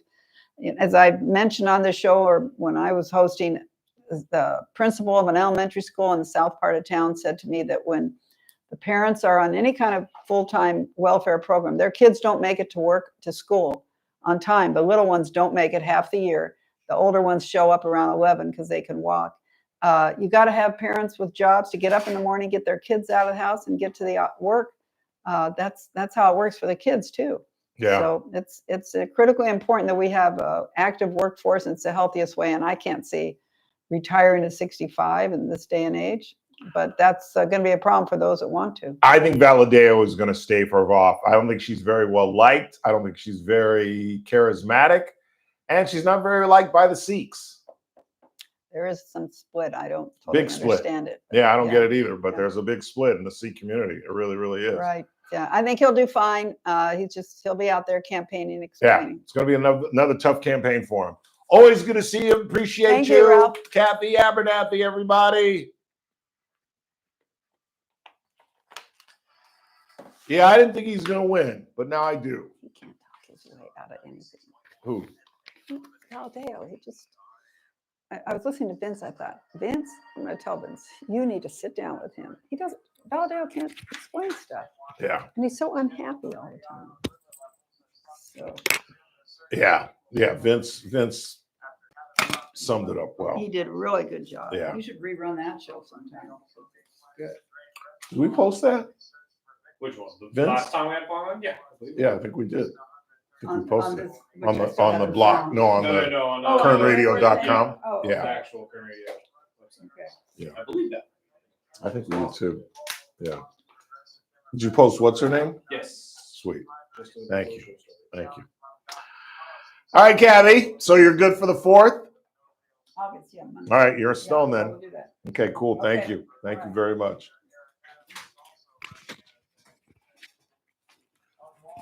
Oh, Lord have mercy. I'm just going to get the regs to do the show. What do you think of Bentley? 96.1. I think Bentley would be good if you could get him to do a hands out. Because I If think he you're could right. if he could get some guests. Yeah, because I think he would be the one with the best guests. Yeah, exactly. Especially for Friday. Celebrities, yeah. I have to tell him like right now. Yeah. Yeah. Get around Displaced some families are being helped by the We'll be a American fly Red on the wall in Cross. that conversation. KCSO fire crews battled the 2-alarm fire in Lamont for several hours. It was called What in does that just smell after like, vodka? 9:45 Saturday night near a warehouse on the I 8th forgot my block mic's of on. Giorgio Road. east of Ah, I forgot. My Washington. mic is hot. Mic is hot. They snuffed out any hot spots. The Kern County Sheriff's Office has launched an investigation into what they call a suspicious death in Oildale. The investigation began on Sunday at 817 Beardsley Avenue. There is currently no other information available.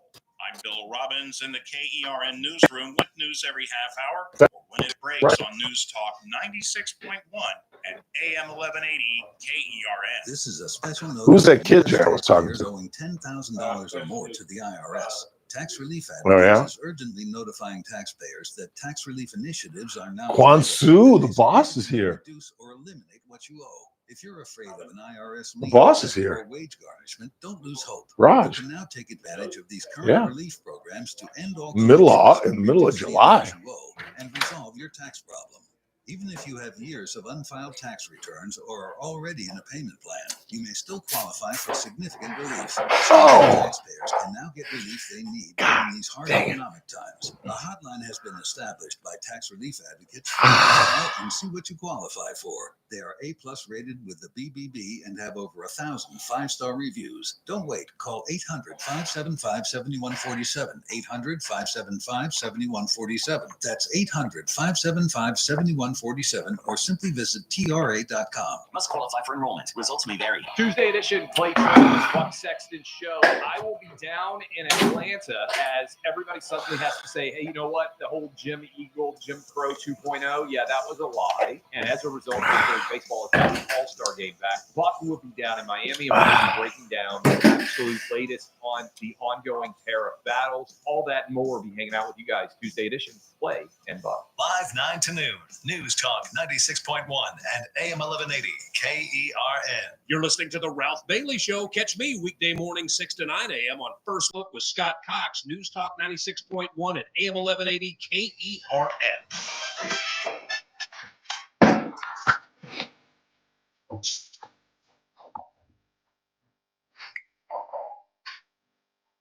842-5376, 842-KERN. Want to thank Kathy Abernathy, as usual, joining us on a Monday. Let's check the board, see what everybody's talking about. What's everybody talking about? To Kathy's point, people need to go back to work and their employer or offer them health insurance. Well, since Obamacare, I used to pay $88. Now I pay $690 for insurance, plus all of my copays for one person. Yeah, my insurance went up this year as well. I was a big hit on my check, and my copay on some of my drugs have gone up. It's a reality. That's the business, man. Either pharmaceuticals or the hospital industry. Who knew? Who knew? Should have gotten into that on the ground floor. But yeah, that's the reality. But that'll be the debate. And it'll be up to Congressman Valadao to be as thoughtful and articulate as Vince Vaughn was. You can go back to kernradio.com and listen to that interview that we did. Chris posted that along with the most recent interview we did with Lawrence Skidmore. It's also been posted. But, you know, the argument is that this isn't sustainable, period. What part of that don't people understand? And if we don't trim off the fat and get rid of folks that don't belong and make those that need Medicare or Medicaid a priority, then those people are going to suffer. And the Senate caveat that was placed in putting $50 billion to support rural hospitals has ended that argument. But the reality is those deadbeats that have been sucking off the government teat for years now, particularly post-COVID, are going to get booted off, as well they should. But no one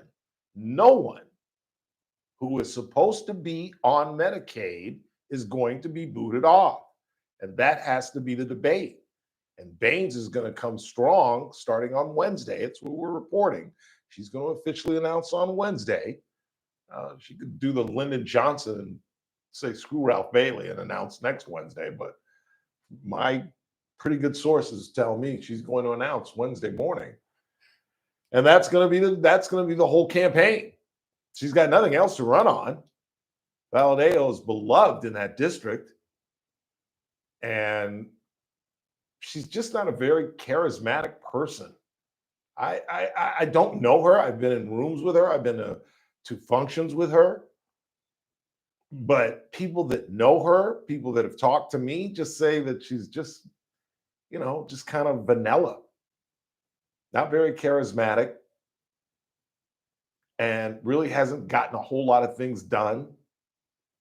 And the Medicaid thing isn't going to go that far, I don't think, despite the fact that Valadao, of all the congressmen, of all the 435, he's the most susceptible because he's got one of the highest Medicaid rates in his district in the country. I think it's almost 2/3 of his district are on Medicaid.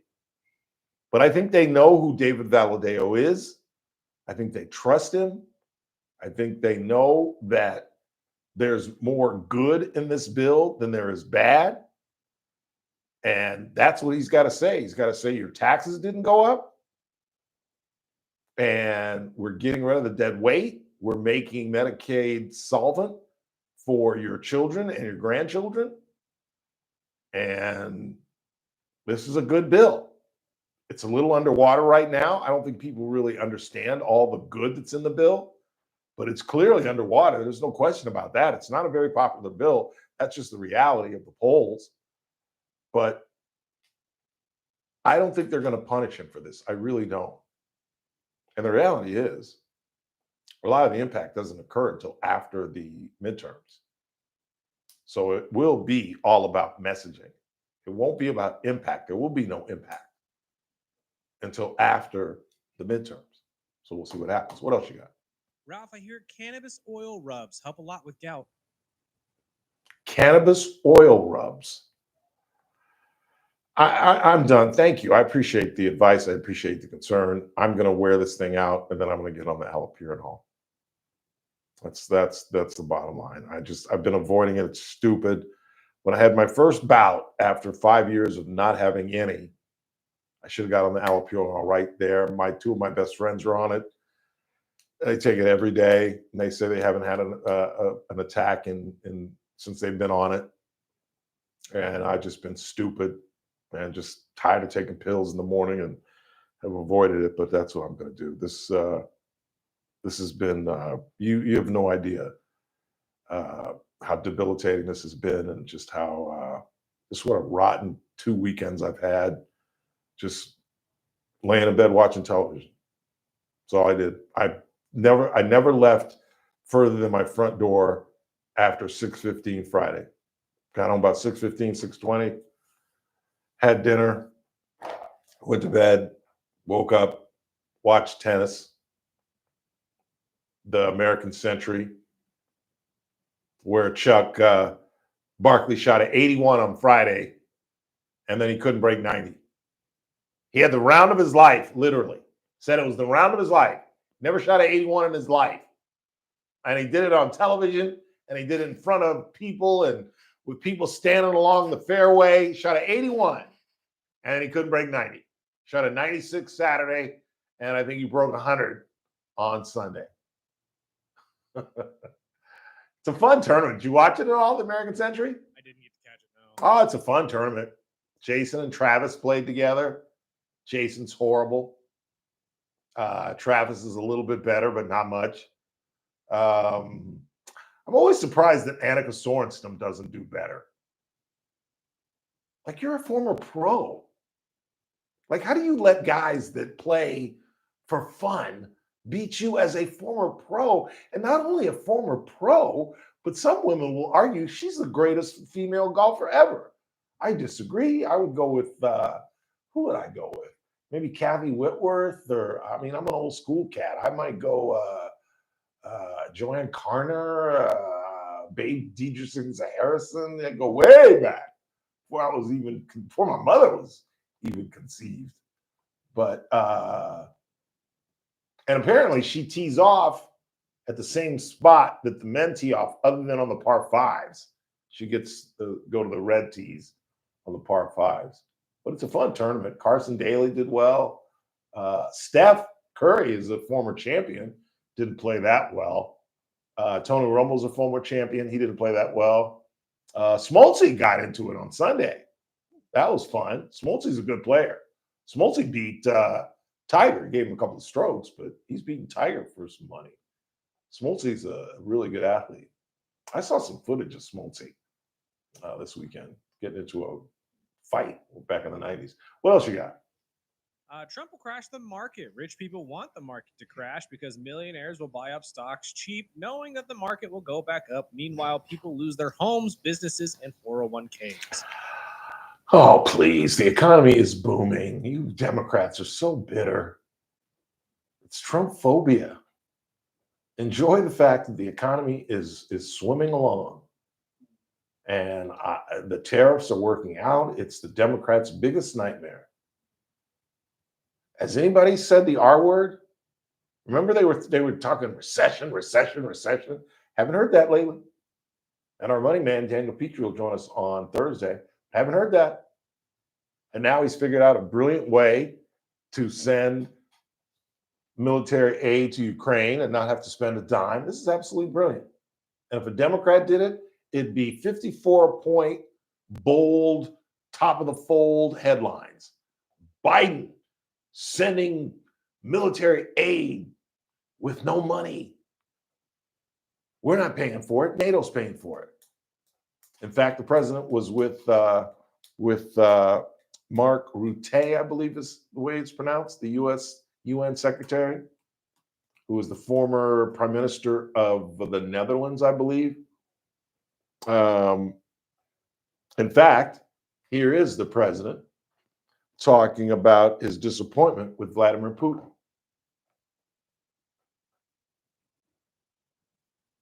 I'm disappointed in President Putin because I thought we would have had a deal 2 months ago, but it doesn't seem to get there. So based on that, we're going to be doing secondary tariffs if we don't have a deal in 50 days. It's very simple. and they'll be at 100%. So now he's going after China and India. He's going after folks that are buying oil and gas, the foundation of the Russian economy, and he's trying to attack from that side. And at some point, look, this is what I think is happening in Ukraine. I think the reason that Putin talks nice with Donald Trump over the phone and then that very night bombs Ukraine is because I think he realizes if it's taken me 3 years to get 20% of this country, I ain't never, as much as I would love to, and get in that pantheon with Stalin and Lenin, I ain't never, ever gonna conquer this entire country. But while I'm negotiating with this nitwit, because he has contempt for Trump, he knows that licking Trump's behind is the way to get with him. But he talks smack about Trump behind his back. Come on. But he knows in those 50 days, or while we're negotiating, I'm going to gobble up as much as Ukraine as I can, because there's no way in the world he's given up the 20% that he's maintained so far. No way in the world. And so while all this negotiating is going on and transfer of military aid through NATO, he's going to gobble up as much as he can. So when he is forced, because at some point he's going to be forced. Think about the morale. Hundreds of thousands of Russian soldiers have died. Their economy is in the toilet. They've got double-digit inflation. They've got no real incoming cash other than oil and gas. And if Trump is serious about 100% tariffs on China and India, they're in deep, deep economic trouble. And you would think, and I've always said from the very get-go, you know how this thing ends? Somebody assassinates Vladimir Putin. That's the only way this thing ends. Because he's going to try to gobble up as much of Ukraine as he can right up to the end of negotiations. And now that Trump's given him 50 days, that's 50 days to Pac-Man as much as he can. And I think that's exactly what he's doing. One more, and let's take a break. We need to go back to insurance before Obamacare and bring back pre-existing conditions for insurance to go down. It's difficult to take away what people have. And there are some people that are happy with Obamacare. But something has to be done. And David Valadao has to make that argument. That we could not have left it alone. That would have been a tragic mistake for this country and for your children and your grandchildren. Can he message that as well as Vince Vaughn? That will determine his future. But I think he can stave off Jasmine Baines. I think she's just, I think the best thing that's ever happened to David Valadao is that the Democratic Party can't find a candidate to beat him. TJ Cox was lucky, and we found out he wasn't the character guy to beat him because he turned out to be a criminal. And Rudy Salas couldn't beat, my mother. He's not as smart as Harriet. He's not as smart as, my 27-year-old neighbor upstairs, Olivia, good googly moogly, who's getting married. She and Nick are finally getting married after like 10 years. Let's go ahead and take a break. And when we come back, we'll check the board and we'll get more into the Epstein thing. We're going to do that at the top of the hour. You hear from Alan Dershowitz, who swears there are files being suppressed. And there are a number of holes in this whole thing that is fueling the influencers, Tucker Carlson, Megyn Kelly, Bannon is in on this stuff as well. It's just, they had the Turning Point, their conservative convention with all the influencers there. And Laura Ingraham did this whole dramatic thing. Applaud if you're happy with the Epstein situation. And of course, nobody applauded. And they're just, you would think they were Democrats, making it more and more difficult for the president of the United States. And it's my belief Pam Bondi ain't going anywhere. it's easy to replace even the head of the FBI, let alone the deputy, who doesn't want to be there in the first place. Bongino does not want to be in Washington. He does not like the job, according to friends. He got into an extremely loud shouting match with Pam Bondi last week and then stormed out and got in a plane, went to Florida, saw his family, which is indicative of his status, the fact that he hasn't moved his family to D.C., meaning I'm going to do this for about a year. I'm going to write a book, try to get back on the radio circuit, and live a happy life. Quick time out. We're coming right back. It's the Ralph Bailey Show on a Monday, right here on News Talk 96.1 and AM 1180 KERN, where we're streaming live at kernradio.com. News Talk 96.1 and AM 1180 KERN. The next Armstrong and Getty Show is the federal government getting out of the student loan business, and why is that such good news? Plus, why are conspiracy theories so compelling? We'll discuss. Okay, scientists have given up. They realize you're going to drink coffee and stare at your phone and not be able to get to sleep. Here are ways to get to sleep even if you're doing that stuff, according to science. Next, Armstrong and Getty Show. Weekdays noon to 2 on News Talk 96.1 and AM 1180 KERN.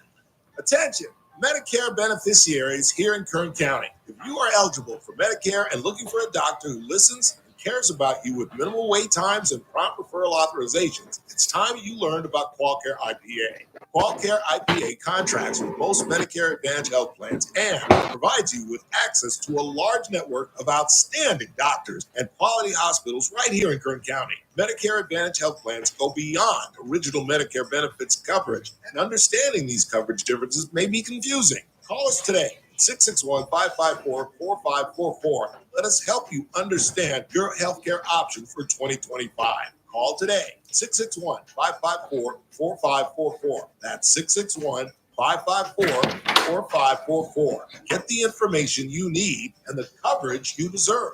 For accommodations of persons with special needs at meetings, call 661-554-4544, TTY 711.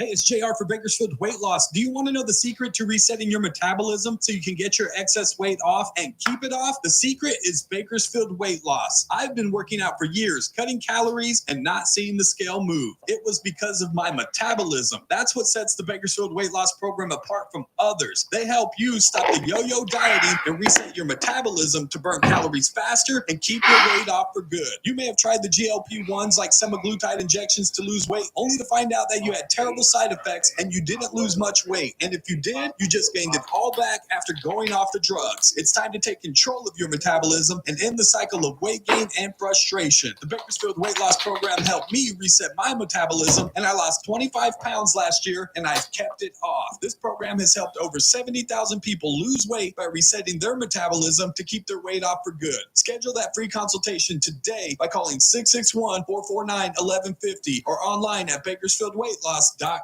Results may vary. This is a special notice to U.S. taxpayers owing $10,000 or more to the IRS. Tax Relief Advocates is urgently notifying taxpayers that tax relief initiatives are now available that may significantly reduce or eliminate what you owe. If you're afraid of an IRS lien, levy, or wage garnishment, don't lose hope. You can now take advantage of these current relief programs to end all collections, reduce the amount you owe, and resolve your tax problem. Even if you have years of unfiled tax returns or are already in a payment plan, you may still qualify for significant relief. Struggling taxpayers can now get relief they need during these hard economic times. A hotline has been established by Tax Relief Advocates for you to call and see what you qualify for. They are A+ rated with the BBB and have over 1,000 five-star reviews. Don't wait. Call 800-575-7147. 800-575-7147. That's 800-575-7147 or simply visit TRA.com. Must qualify for enrollment. Results may vary. I'm JR Flores. Catch my show, The JR Show, weekdays at 2 p.m. Now, back to the Ralph Bailey Show on News Talk 96.1 and AM 1180 KERN.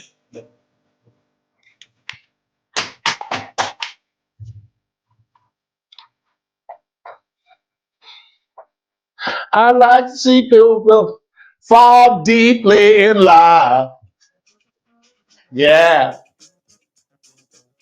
I'd like to see you in the wonderful skies above.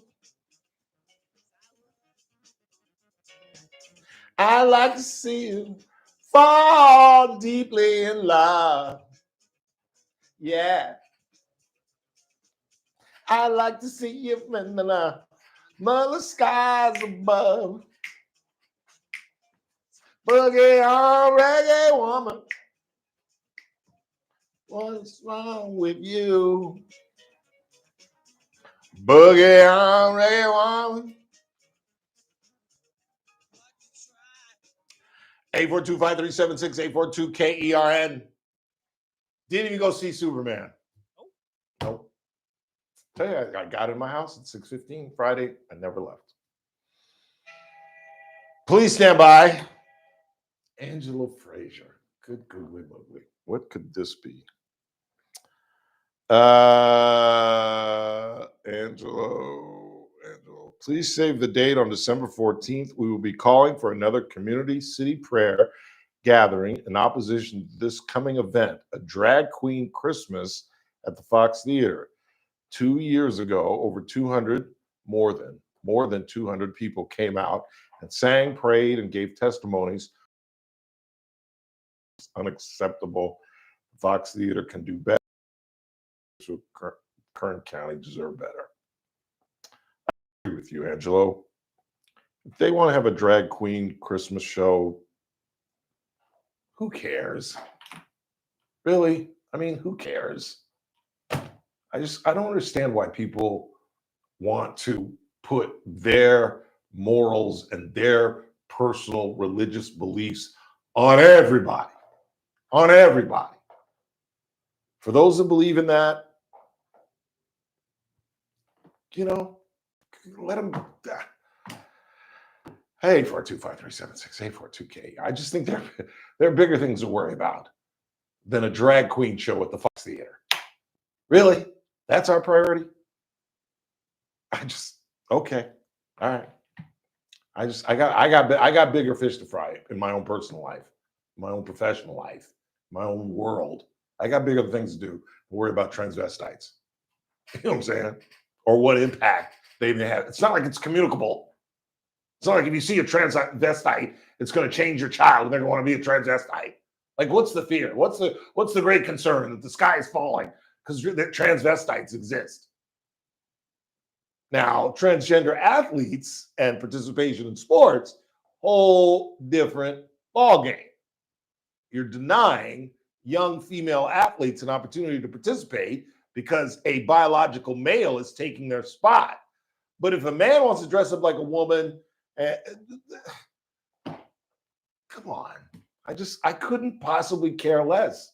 It's just not on my list of priorities. Ukraine, the big beautiful bill, immigration, the price of things, my copay going up on my insurance, my future, my health, my gout, my mother, my nephew. You see what I'm saying? You see where transvestites fall? I got a mother going to dialysis 3 days a week. I got a nephew who's beginning his adulthood. I'm growing old.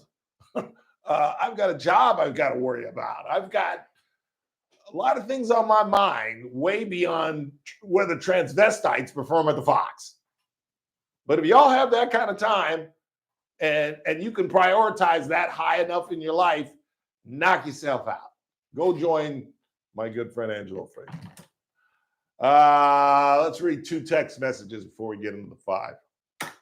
Bongino has lost all credibility if he doesn't do or at least attempt to do what he said he would do on the radio. He has no credibility when he comes back. Well, that's what he's mad about. He realizes that, I think. He has to realize that because he's being inundated on social media. He's being torn apart, not only by the influencers, but by his listeners, by his base, or the few people that listen to him on this radio program. And getting back into the game, he thought would be easy peasy because he'd come back the conquering hero. And then he found out what the job was really like because he had absolutely zero experience. was nowhere near being an FBI director. He was a Secret Service agent. And that doesn't qualify you to be second in command of the Federal Bureau of Investigation. And he's over his head. He doesn't know what to do. And he wants out after 6 months. After 6 months? It is a kangaroo cabinet filled with a bunch of non-DC people, which I guess is the Trump way. But when you do that, you get a lot of inexperienced people that don't know what the hell they're doing. And I'm sorry, I know you disagree with me, but Hegseth, Bondi, Patel, Gabbard, they're all an absolute clown show, if you ask me.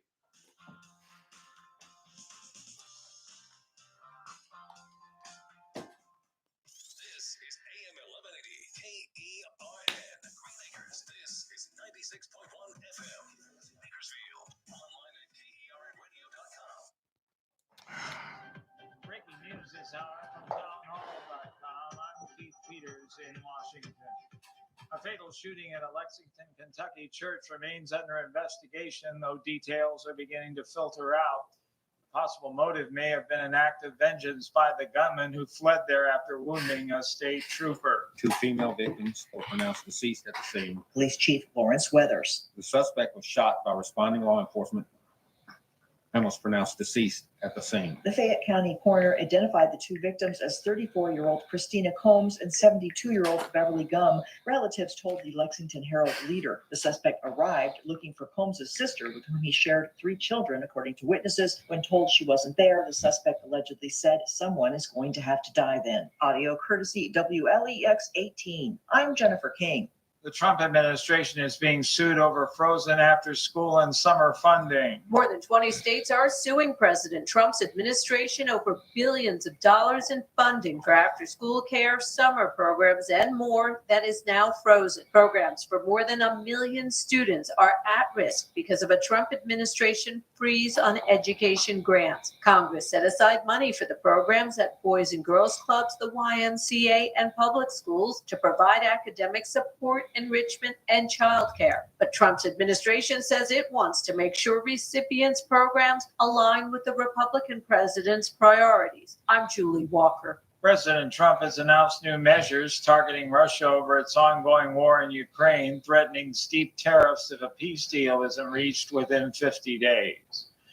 On Wall Street, the Dow up by 88 points, the NASDAQ rose 54, the S&P 500 advanced 8, oil down to $66.96 a barrel.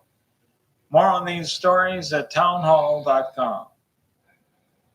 The following is not an actor, but a real-life story from Trinity Debt Management. Hi, my name's Neil. I have some advice for you if you've been trying to break free from credit card debt. You can start by doing what I did. Get your bills together and call Trinity Debt Management. Trinity is dedicated to helping people like me become debt-free. When I called, my first experience was a feeling of relief. My counselor was kind, and best of all, she didn't judge me. In just a few minutes, she helped me figure out a plan that consolidated all my bills into one lower monthly payment. This substantially reduced my high interest rates and put me on the road to success. In the end, I saved thousands in interest, and today my credit card debt is a thing of the past. If credit card debt has you down, call Trinity at 1-800-990-6976. My name is Neil. Take it from someone who's been there. Call Trinity and become debt-free for keeps. 1-800-990-6976. From the KERN Newsroom, your live and local news update on News Talk 96.1 and AM 1180 Mia. KERN. I'm Bill Robbins. The husband of a Kern County District Supervisor has been arrested for allegedly making terroristic threats. Fernando Jara, who is married to 5th District Supervisor Leticia Perez, was arrested after BPD SWAT officers were called in for a wellness check. He was taken to the Lerdo jail. Jara had reportedly caused a scene at a Board of Supervisors meeting. The speaker talked about an investigation into his wife. Hey, I just sent you Dershowitz. CityServe Network has sent help to Texas to help the people there whose lives have been devastated by the floods. CityServe Senior Vice President Todd Lamphere arrived in the area late last week and and said that type of devastation is surreal. City Serves Chrissy Cochran says that when disasters strike, they check in with the churches to see how they can help. A clash between Governor Newsom and federal officials after immigration raids at a cannabis farm in Southern California. Two of the raids happened early Thursday morning. A war of words is escalating between the governor and the Trump administration. The governor posting a video that appears to show protesters running from tear gas after undocumented minors were taken into custody. The Department of Homeland Security asking why are their children working at a marijuana facility. Forward progress of the park fire has been stopped after burning 3 acres in Frazier Park. It started out as a building fire, but spread to nearby vegetation and close to some people's houses. The Kern County Fire Department, along with other agencies, responded to the 400 block of Pico Trail. Crews from Los Angeles Fire Department, the U.S. Forest Service, and several other agencies assisted as well. Arson investigators believe the fire was deliberately set. I'm Bill Robbins in the KERN newsroom with news every half hour when it breaks on News Talk 96.1 and AM 1180 KERN. This is the Army where you shoot them a mile away. You got to get a post like this. Little bing, you blow their brains all over your nice Ivy League suit. It's the Ralph Bailey Show on News Talk 96.1 and AM 1180 KERN. Now make sure you beat the house when you make the call. You understand me? You hear me? Call from an outside line. I mean it. Call in or text to 661-842-KERN. That's 661-842-5376. Listen live at KERNradio.com. Now, the host you've been waiting all day for. Live from the KERN studio, here's Ralph Bailey. Final hour of the broadcast on this Monday, 14th day of July. It is the Ralph Bailey Show on News Talk 96.1 and AM 1180 KERN. We're streaming live at kernradio.com, and you can subscribe and actually watch us do the broadcast. JR does broadcast his show from 2 to 3, and we are live on YouTube as we speak. Subscribe, watch us do the broadcast. For some folks, it's kind of fun, I guess. People get disappointed when I turn the mic off, but I've been leaving it on, much to my chagrin. As some of you are learning, I have a very foul mouth. The only good thing about this thing is I've really learned to ignore it. I'm looking at Chris. I'm not looking, although I do look into the camera at times when I'm specifically talking to you all, but I mostly look at Chris. 842-5376 is our phone number, 842-KERN. Again, our top story is the fact that Fernando Jara is still in jail. Fernando Rodriguez Jara, the husband of Leticia Perez, who was arrested on Saturday, 3 o'clock at his Alta Vista home. 17 is reporting, and Kathy made a interesting distinction because 17 is reporting that he was not there. And I guess she's technically right. They said when he was arrested. That's not to say that he was not there, that they were not there, that Ms. Perez and the kids were not there when this mental breakdown apparently took place. And a wellness check was called. So it's absolutely conceivable that she grabbed the kids, did the boogie tay, and then made the phone call. Because who else could he have been threatening in the home? Now, again, I don't know their situation. They might, her dad might live with them for all I know, or his family may be living with him. There may have been friends, who knows? But all we do know, and we'll find out more later in the week when the warrant comes in and Jason Katowski takes a look at that for Mr. Trahi at 17. But we do know that he apparently got a little belligerent with the police department or the sheriff's department, which I don't find that hard to believe. And he has been arrested in the past for resisting arrest. He was arrested in 2008 for resisting arrest. It was dismissed because of who he is. Or I don't know, was he? No, I don't think they were married yet. They got married in 2011. They were dating. They met in the 90s. And according to the LA Times, they started dating, I think, let me go back. started dating back in 2005. And he was arrested for public drunkenness in 07, and then arrested a year later for resisting arrest. And he'd be a handful, you know, if in fact his CIA story is true, where he was taught by, again, I got this from the LA Times article, taught to use knives and certain, you know, moves, you know, fighting moves. So he'd be a handful for the cops. You know, might have to taser his ass. And you see how belligerent this guy can get. You know, 17 has video of him approaching Tyrone Smith, an African American who went before the board of supervisors and was critiquing his wife. And Mr. Hara was in the audience, and you know, the guy's at the dais addressing the board, and Hara comes out of the audience and like runs up on the guy. Or at least that's what we called it in my neighborhood. When somebody's like walks up on you, it's like, and the videos, we've seen the video. I've seen the video where the guy's like, "What's up with you?" Well, they almost went to blows right there in the chambers. And then, of course, as she was leaving with him in the lobby of the Taj Mahal, there was some kind of tete-a-tete where she had to try to usher him in the elevator just to get him away from the TV cameras. He was screaming, "I didn't do anything. I didn't do anything." Yeah, that's what everybody says. That's what every suspect who is about to get handcuffed says. Well, what would I do? Well, I didn't do anything. I didn't do anything. And you know, now it's beyond, you know, everybody was texting me, "Oh, you're going to have a field day with this on Monday." And even some folks who are watching us now said, "Oh, Ralph's going to go out." You know, now it's a sad case. It's no longer, "Oh, I can't wait to put a fork in this guy." Now it's just become just a tragedy, because now there are kids involved, there are children involved. That's their father. And I can't imagine how Miss Perez is explaining, "Where's Dad? Where's Pop? He's been missing since Saturday afternoon. It's Monday, and he'll still be missing. Probably, well, no, he'll be out by this time tomorrow. He goes before a judge tomorrow at 3:00.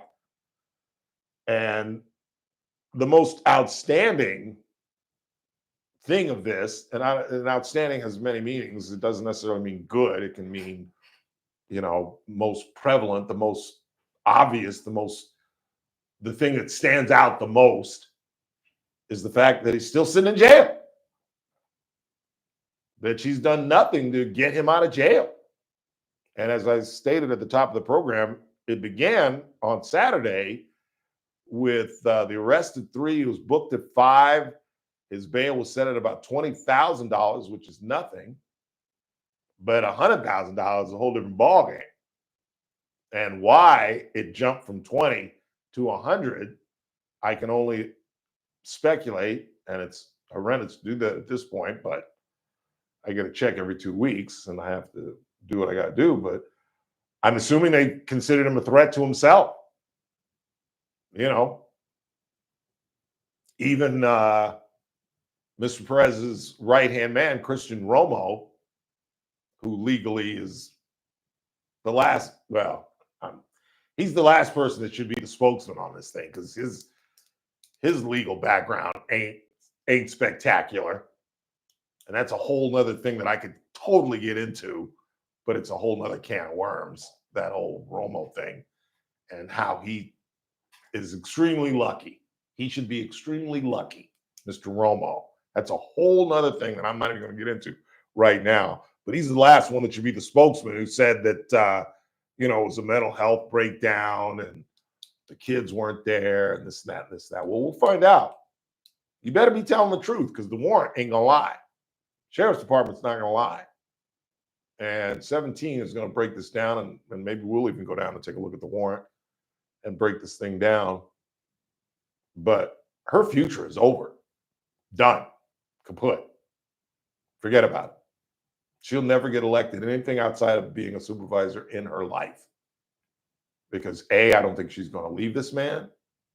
And I'm not suggesting that she should. I'm not getting involved in anybody's marriage or anybody trying to raise 2 kids. but she's cooked because it brings up that conversation and reminds people she sold her office for this man. She was willing to be corrupt for this man. She was willing to put up with being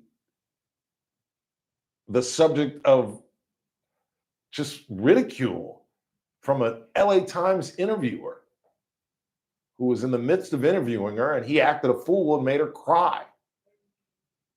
And the Tyrone Smith thing, and it's just one thing after another. And you better know there'll be another incident. They need to this. That's why I'm saying there's no joy in discussing this. This man needs help. He is a menace. He is to himself. I'm not worried about Ralph Bailey. I'm not worried about the community. I'm worried about those kids. I'm worried about Leticia Perez.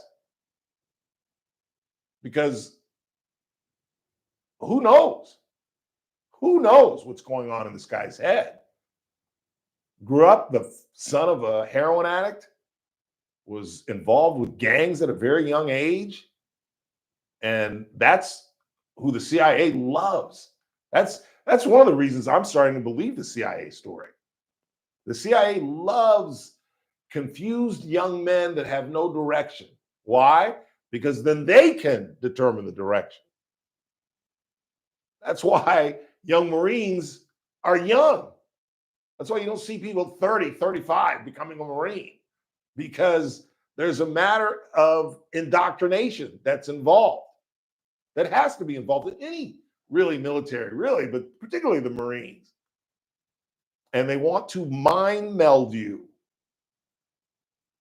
And the CIA, who more than the CIA wants to control how you think, what you think, this kind of thing. And like I said in this LA Times article, they verify much of his travel. You know, he wasn't in Yemen just kicking it, I don't think. And maybe they used this kid and ruined him. You know, maybe it was the work with the CIA that's absolutely destroyed this guy's mind. But he's absolutely single-handedly ruined her, what could have been a meteoric Democratic career. She really attractive woman who's articulate with a law degree, Latino in this community. She should have been able to write her own ticket. Should have been able to write her own ticket.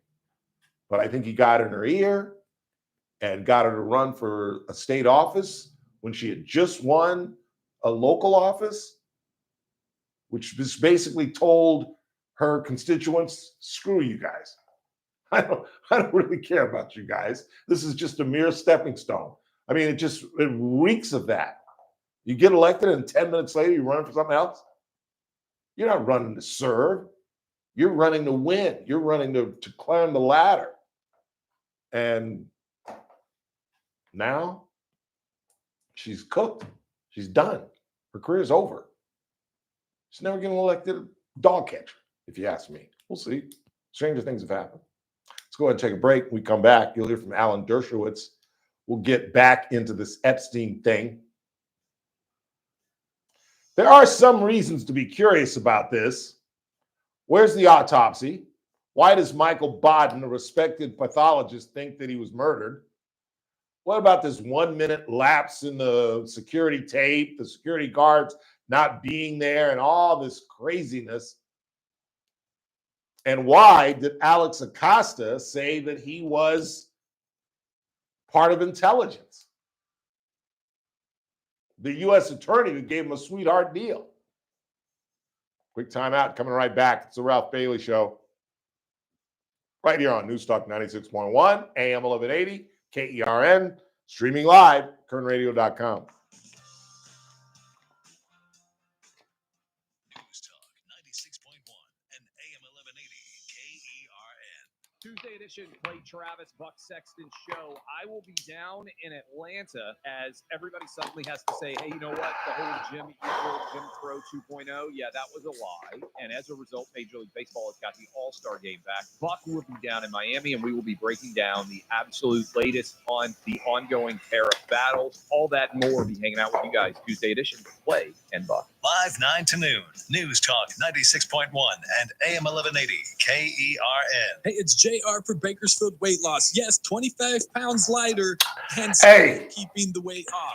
Is there any way I can boot somebody? Wants to know, how did I do it? They're like, JR, are you doing those GLP-1s? Are you taking the shots, the injections? What's going on? Heck no, I would never take injections or drugs to lose weight, ever. That's why I love. Look at this ass from News Now NME. You think this is a show? Smash that dislike button, people. Like who is this? Insurance no longer covers the treatment, or because you've gained all the Hit weight. remove. Don't give up. Go to BakersfieldWeightLoss.com. They can help. Again, they helped me last year lose 25 pounds. Not only that, I've kept the weight off. Give them a call. It's a free consultation. 661-449-1150. You got rid of him? 661-449-1150. Anything he posts won't be up there anymore. Online at Oh, sweet. BakersfieldWeightLoss.com. Oh, sweet. You deleted it. Good. No one can beat us, no one can touch us. You won't find better prices. Shop and compare. We don't care. Take a look our way. Free Diddy. Oh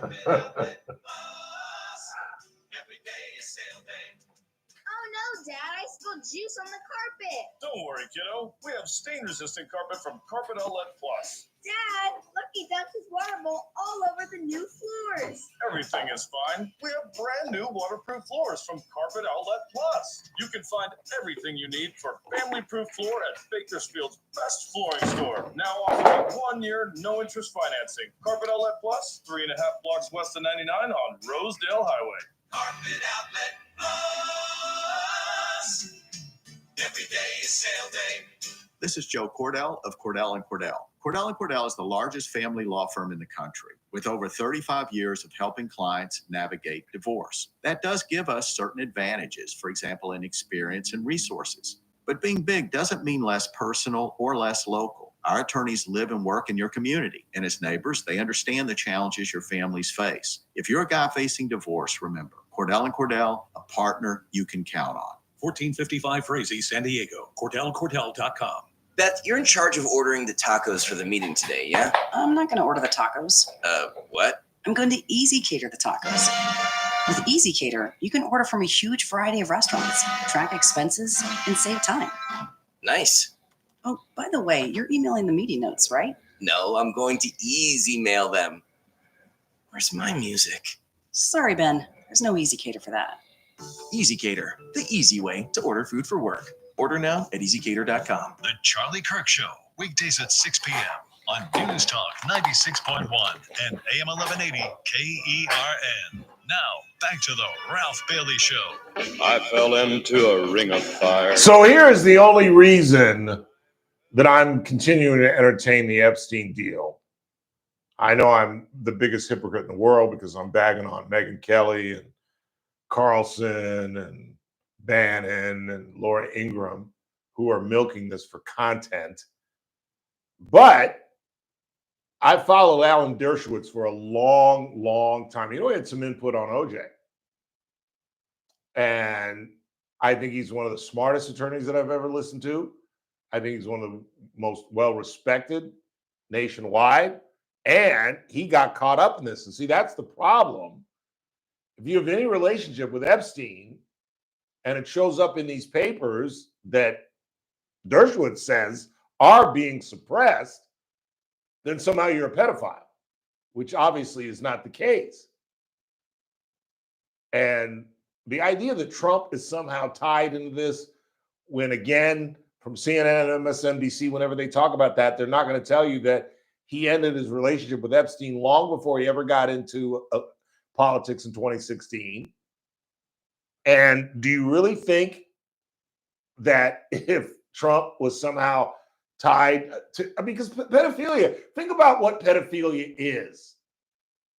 People don't dabble in pedophilia. I'll ask you, do people dabble in pedophilia? Have you ever heard of that? Or are they pedophiles? Is it who they are?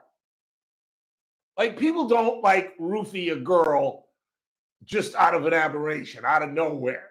It's who they are. If you have the black-heartedness to drug a girl so you can get her naked, that's who you are. That's not like, oops, I made a mistake. If you sleep with a 16-year-old, that's who you are. It's not like, oh my God, I didn't know, come on. Trump's a lot of things. And I'm willing to concede that, talk about it, piss off my base, my audience. But pedophile, come on. Here is noted attorney Alan Dershowitz on the Epstein files. I was accused falsely in the Epstein, and ultimately I was completely cleared. The woman admitted that she may have mistook me for somebody else and withdrew all of her lawsuits. And so from day one, from the day I was accused, I said I want every document out because I knew every document would prove I was innocent. So let me tell you, I know for a fact documents are being suppressed. And they're being suppressed to protect individuals. I know the names of the individuals. I know why they're being suppressed. I know who's suppressing them. But I'm bound by confidentiality from a judge and cases, and I can't disclose what I know. But I hand to God, I know the names of people whose files are being suppressed in order to protect them, and that's wrong. Just out of curiosity, without names, are these politicians, business leaders, both? They're everything. And let me tell you, a lot of them are, at least one of them is somebody who was accused.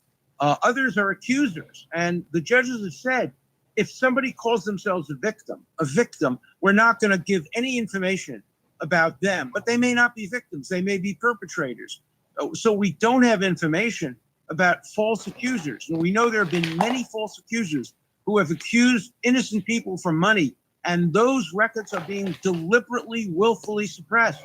And they shouldn't be suppressed. If the accusation is allowed out, so should the material that diminishes the credibility of the accuser. We want total transparency on this. Every single document, no redaction. That's what I've said from day one. I waive any of my rights to privacy. Anything there is about me, I'm happy because it will be exculpatory. I don't think the president has any choice at this point, because I don't think this is going away, but to release everything. I don't think he has any choice. And when you back that up with what Vicky, please stand by, Vicky Ward is reporting, a British reporter who back in 29 reported that Alex Acosta, who was the U.S. attorney down in Florida that cooked up the sweetheart deal for Epstein, when he was the U.S. attorney, when he was trying to become labor secretary, he testified that, according to Ward, that Epstein was, quote, belonged to intelligence. Now, whether that's the CIA or the Israeli government is anybody's guess. I'm just telling you what people are telling me or what I'm reading people are reporting. But there's enough. And Dershowitz's statement, hand to God, that he knows names, he knows people, he knows that the files are being suppressed. And, it's, again, as I always allude to, it's the old Richard Pryor joke.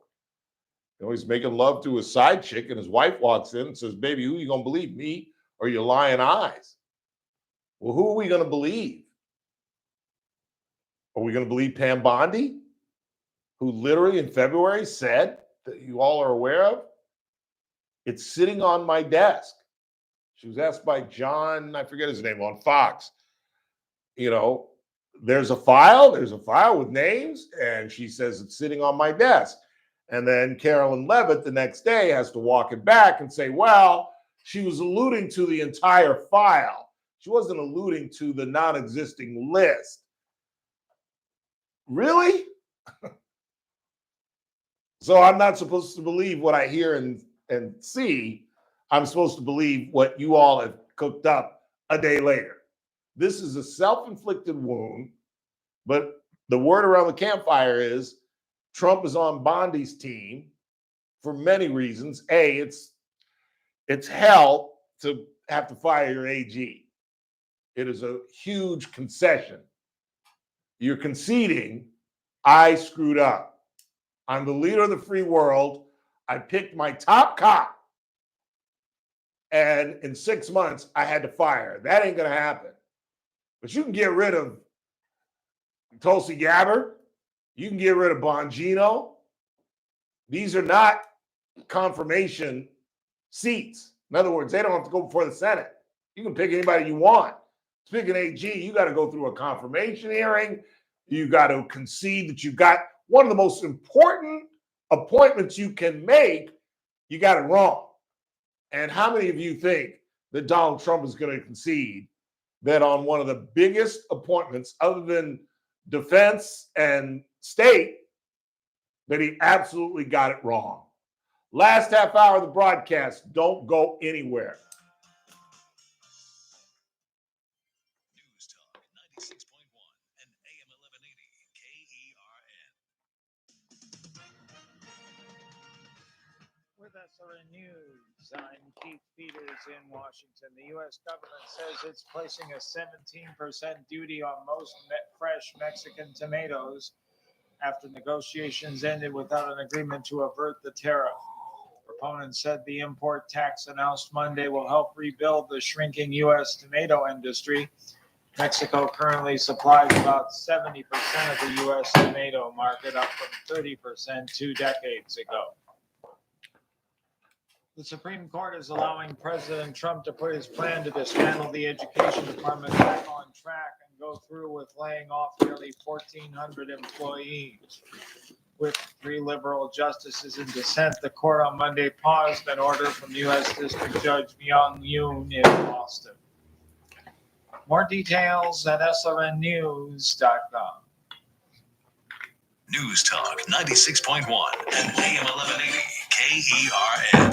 From the KERN Newsroom, your live and local news update on News Talk 96.1 and AM 1180 KERN. I'm Bill Robbins. The husband of a Kern County District Supervisor has been arrested for allegedly making terroristic threats. Fernando Jara, who is married to 5th District Supervisor Leticia Perez, was arrested after BPD SWAT officers were called in for a wellness check. He was taken to the Lerdo jail. Jara had reportedly caused a scene at a Board of Supervisors meeting when the speaker talked about an investigation into his wife. The Kern County City Serve Network has sent help to Texas to help the people there whose lives have been devastated by the floods. City Serve's Chrissy Cochran says that when disasters strike, they check in with the churches to see how they can help. I'm Bill Robbins in the KERN Newsroom with news every half hour or when it breaks on News Talk 96.1 and AM 1180 KERN. This is a special notice to U.S. taxpayers owing $10,000 or more to the IRS. Tax Relief Advocates is urgently notifying taxpayers that tax relief initiatives are now available that may significantly reduce or eliminate what you owe. If you're afraid of an IRS lien, levy, or wage garnishment, don't lose hope. You can now take advantage of these current relief programs to end all collections, reduce the amount you owe, and resolve your tax problem. Even if you have years of unfiled tax returns or are already in a payment plan, you may still qualify for significant relief. Struggling taxpayers You got the Derby on? need during these hard economic times. You got the Home Run Derby on? Published by Tax Relief It's on? for you to call and see what you qualify for. They are A+ rated with the BBB and have over 1,000 5-star reviews. Don't wait. Call 800-575-7147. 800-575-7147. Oh, shit, it is on. 575-7147 or simply visit TRA.com. Must qualify for enrollment. Results. Who is that? The next Armstrong and Getty show is the federal government getting out of the Brent Rooker, the athletics player. Never heard of him. conspiracy theories so compelling. We'll discuss. Okay, scientists have given up. They realize you're going to drink coffee and stare at your phone and not be able to get to sleep. Here are ways to get to sleep even if you're doing that stuff, according to science. Next, Armstrong and Getty Show. Weekdays noon to 2 on News Talk 96.1 and AM 1180 KERN. The Armstrong and Getty Show, weekdays noon to 2 on News Talk 96.1 and AM 1180 KERN. Now, back to the Ralph Bailey Show. Ain't no changes in me. There ain't no change in the weather. Ain't no changes in me. And I ain't hiding from nobody. Nobody's hiding from me. Oh, Atlanta, that's the way it's supposed to be.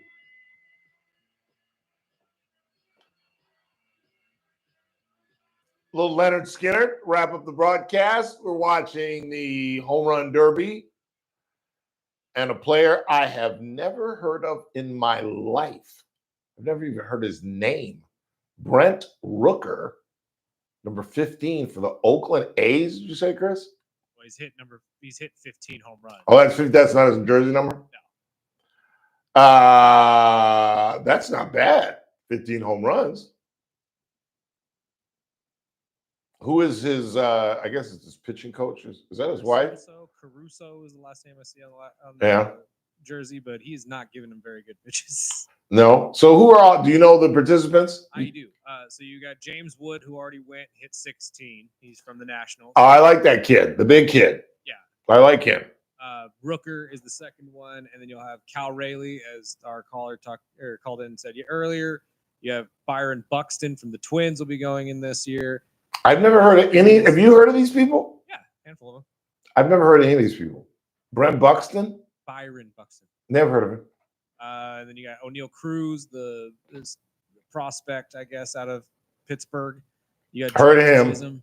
Heard of him. Chisholm should not be there. No, Chisholm should. Of all the Yankees, they picked Jazz Chisholm. Well, again, you know who they wanted on the Yankees, and he keeps saying no. What about Stanton? Stanton won't do it either. All right. That's crazy. I agree with you 100%. I would still go with, there's got to be a third person on that team other than Chisholm. I think they chose Chisholm just because he's a fan favorite, so it kind of gets people to watch at least. All right. Ronald Acuna was supposed to be in it, but because of a lower back injury, he pulled out. So Matt Olson is hitting instead.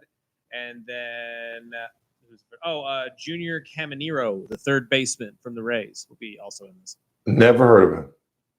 Heard of Matt Olson. That's why the Braves got rid of Freddie.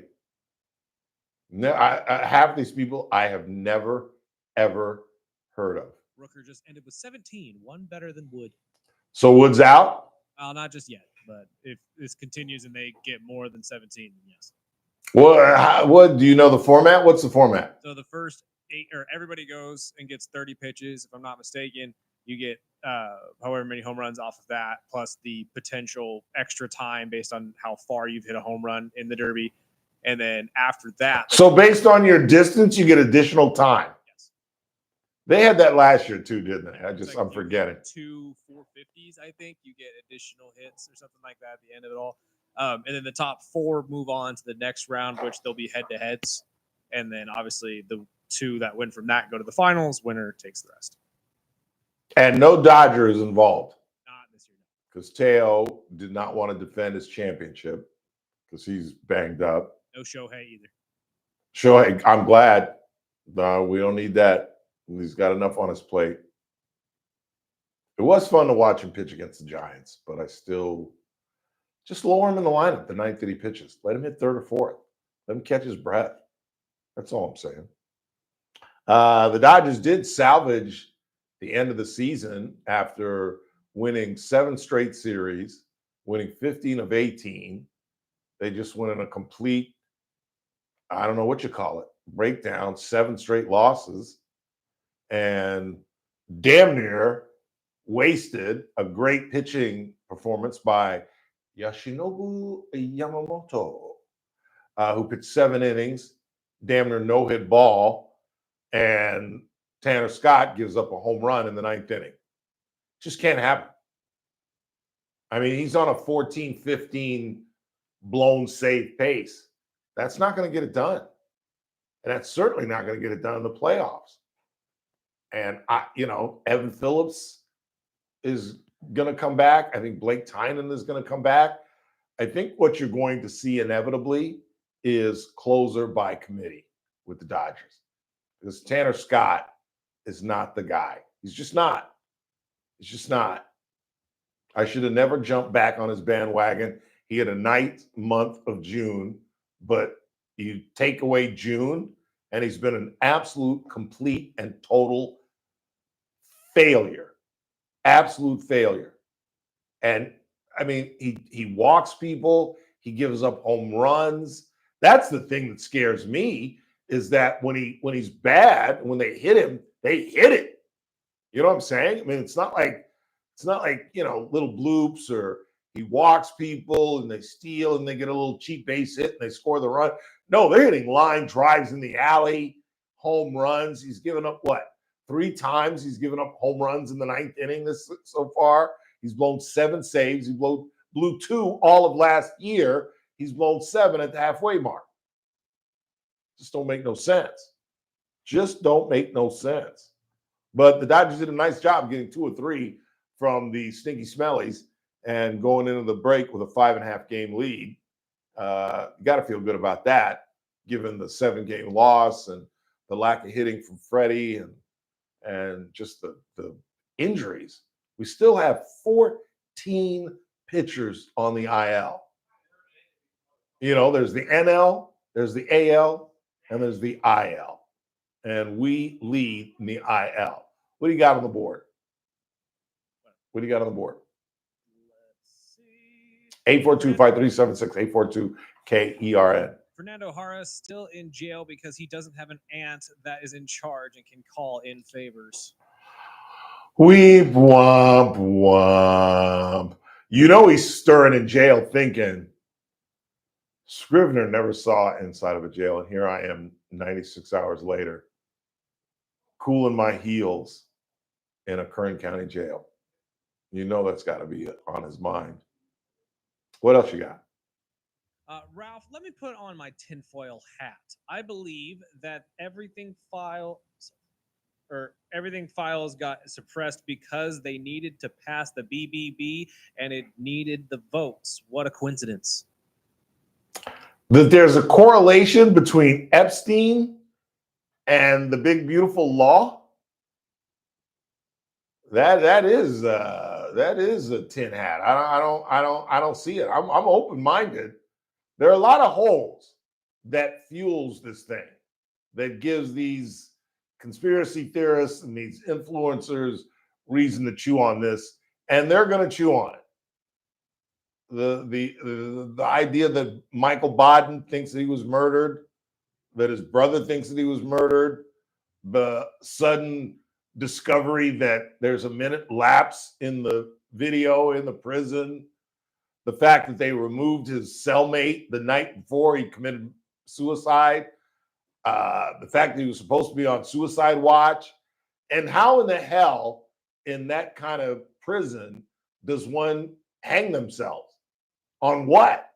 On sheets? And from what I understand, there's not enough room in those cells to be able to hang yourself. I mean, it's funky enough to fuel this. It's just not worth it politically. And yet it's the base, it's the Trump base that's fueling this. And it's all self-inflicted.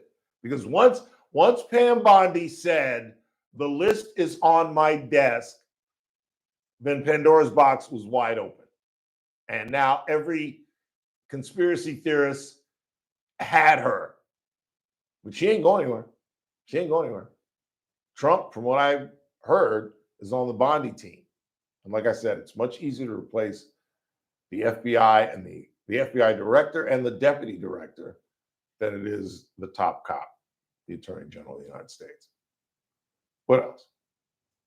49er Larry wants to let you know that he's listening. Are you a child, Larry?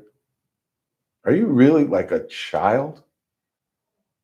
Like you call into a show to tell me that you're listening because I said you can't listen?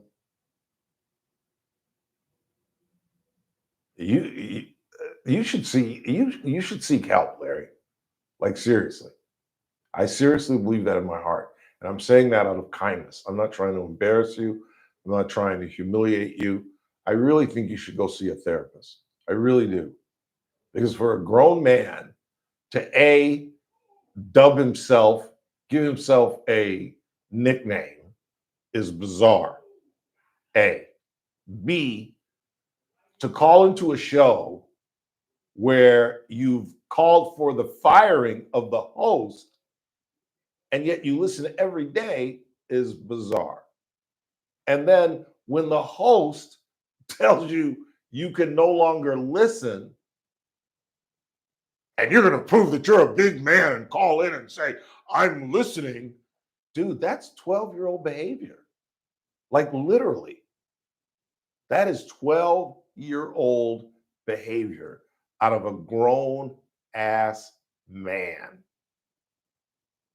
You really seriously should look in the mirror and think about getting some therapy. There's nothing wrong with admitting that something ain't right. You know what I'm saying? And I think if you went to a therapist and say, you know, I call myself 49er Larry and I call into a show where I hate the host. And when the host told me I could no longer listen, I had to prove to him that I was listening. So I texted into a show to prove that I was listening so he'd know it. Dude, that is not normal behavior. That is like, dude, I was kidding, Larry. You can listen to the show. You're allowed. It's okay. All I request from my haters that listen is if you get a diary, tell the truth. Don't lie and say you don't listen to the Ralph Bailey Show. Tell the truth. You listen every day. But dude, seriously, think about getting some help on a serious tip. I'm praying for you, Larry. I really am. On my father's grave, I'm praying for you. Let's go ahead and take a final break of the night. Wrap this thing up. Sushi? Sure. Never on a Monday. Do you know that, Randizzle? Never do sushi on a Monday. Yeah, because the day they, waiting on their shipments. Exactly. It's Friday's shipment. You eat 3-day-old fish. You can eat pizza old. You can eat old fried chicken. You can eat old spaghetti. But you can't eat old fish, Jack. No. There's a joke there, but I ain't touching it. Final time out of the night. Keep it locked. Charlie Kirk at the top of the hour. Tomorrow's a Tuesday. Teresa Goldner will be with us. And our lead story, Fernando Rodriguez Jara, goes before a judge right when we start this broadcast. We should know something about his fate by the end of the program. Hope you'll tune in with us. In the meantime, final break of the night. It's the Ralph Bailey Show on News Talk 96.1 and AM 1180 KERN, where we're streaming live at kernradio.com. News Talk 96.1 and AM 1180 KERN. The JR Show, weekdays at 2 p.m. It's sad that we've gotten to the point in this country where we can't. Hey Siri, call Bento Sushi. Everything has to be from the side of a political party. It's sad that we now go in looking for evidence to support our narrative of preconceived notions rather than going in and trying to determine what really did happen. Weekdays at 2 p.m. Hey Siri, News Talk 96.1 call Bento Sushi. AM 1180 KERN. Sushi Mobile.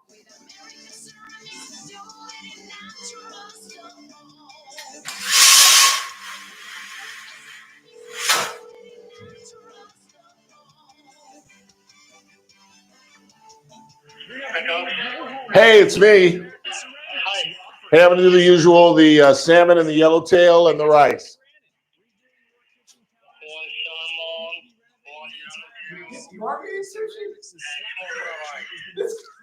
It's on the way home. All right, thank you. I'll be there in about 15 minutes. Thank you. I know. It's easy. No kidding. That's what I was telling Chris. I don't know. Never heard of Brent Rooker? Never heard of him. That's what I'm saying. Never heard of Calinardi or Caminero. Well, he's the starting therapist. Caminero is? Still, Never heard his name. never heard of him either. The first guy would. That's how. That's Ryan Howard did. Who is that? That's Ryan Howard. That's Ryan Howard? Dude, he must have been on steroids. He was a gargantuan man. This guy was selling 3-month emergency food kit. This kit provides over 2,000 calories a day for 3 months. Breakfast, lunch. The only time I see these guys when I watch Quick Pitch. It's packaged right here in the USA. Packed in. But the advantage is the left, the right-handed hitter.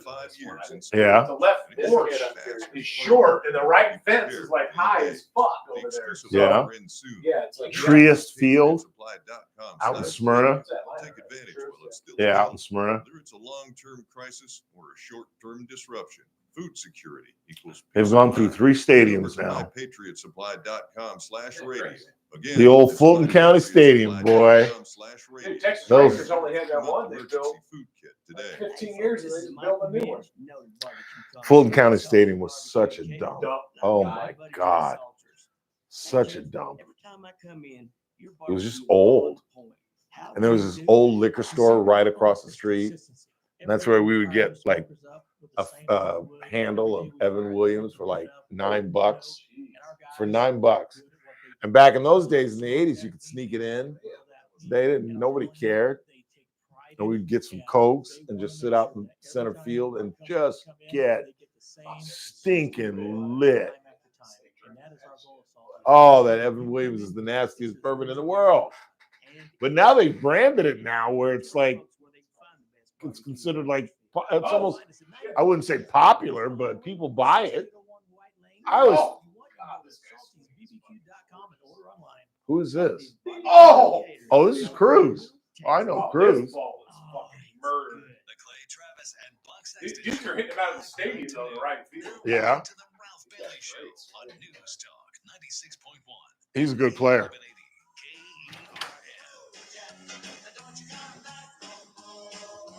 What you say?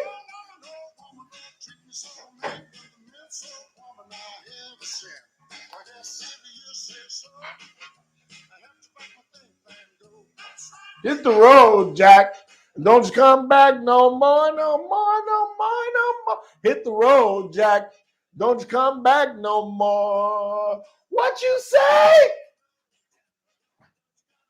No more, no more, no more, no more. Hit the road, Jack. Don't you come back no more. Oh, wow.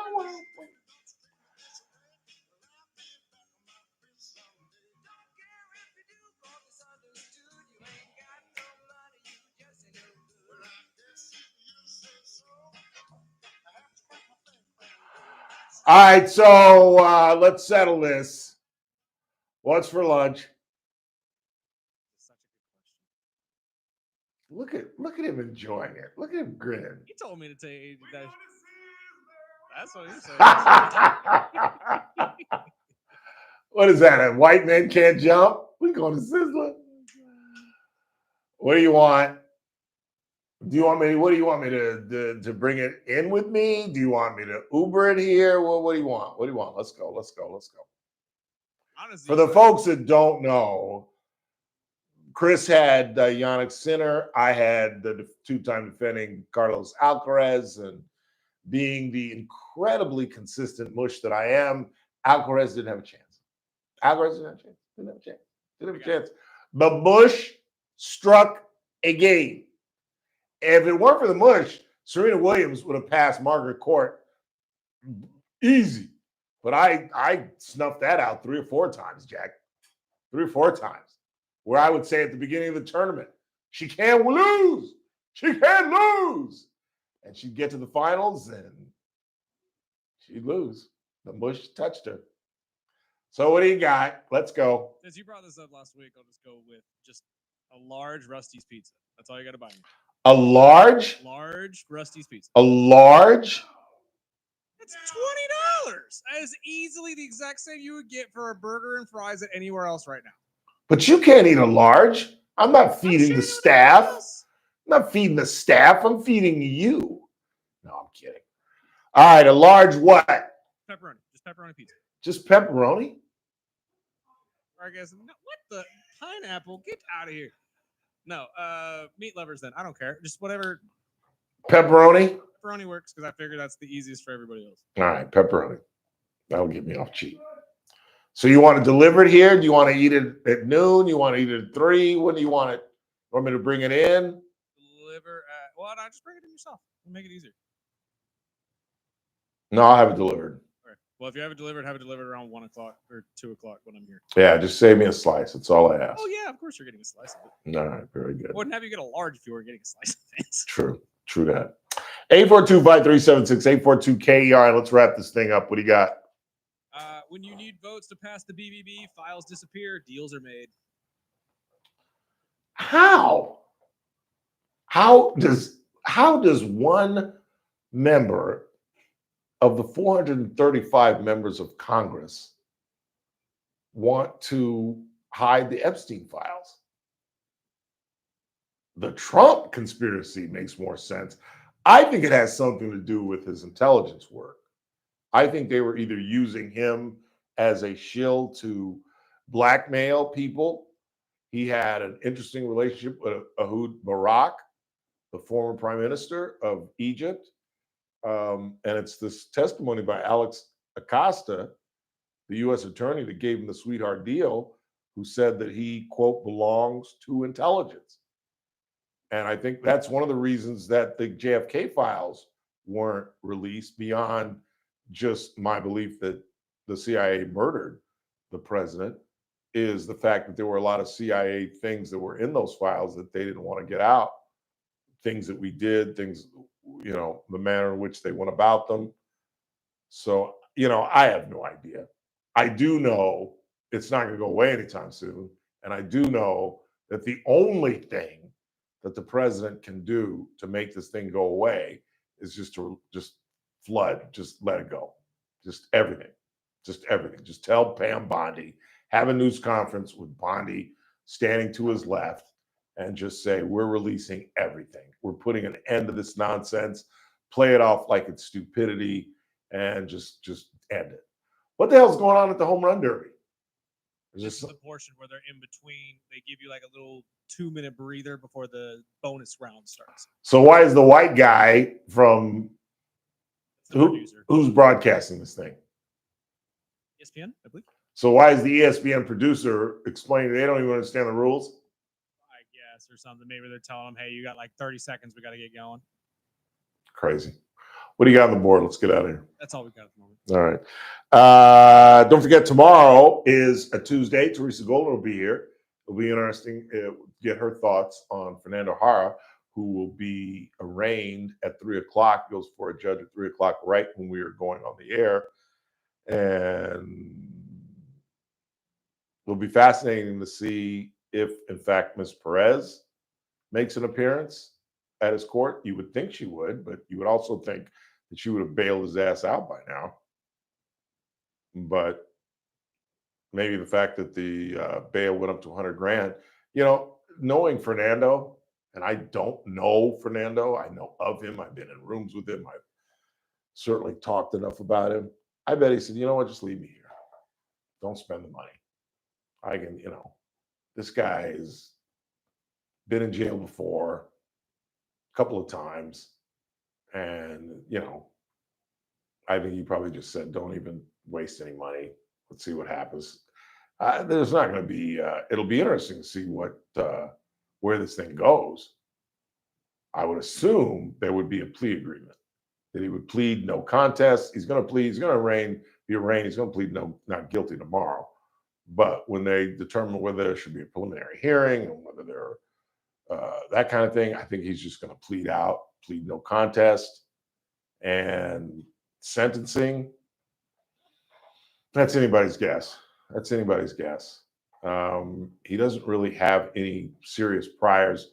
The resisting arrest was thrown off his record, so technically that doesn't exist, even though he was arrested. and he was a public drunkenness. That's not going to play any role, I don't think, in the judge's decision.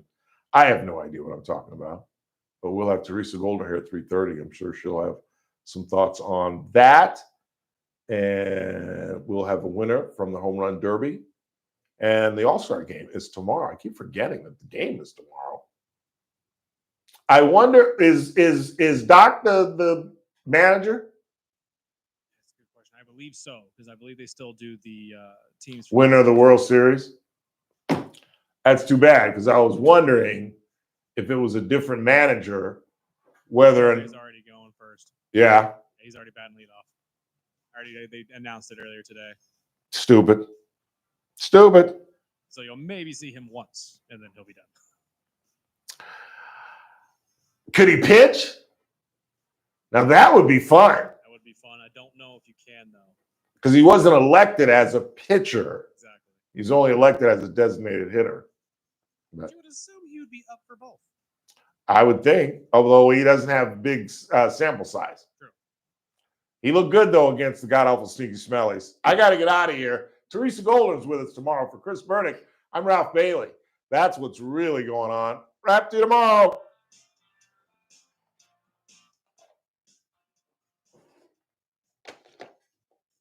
This is AM 1180 KERN. Green Acres. This is 96.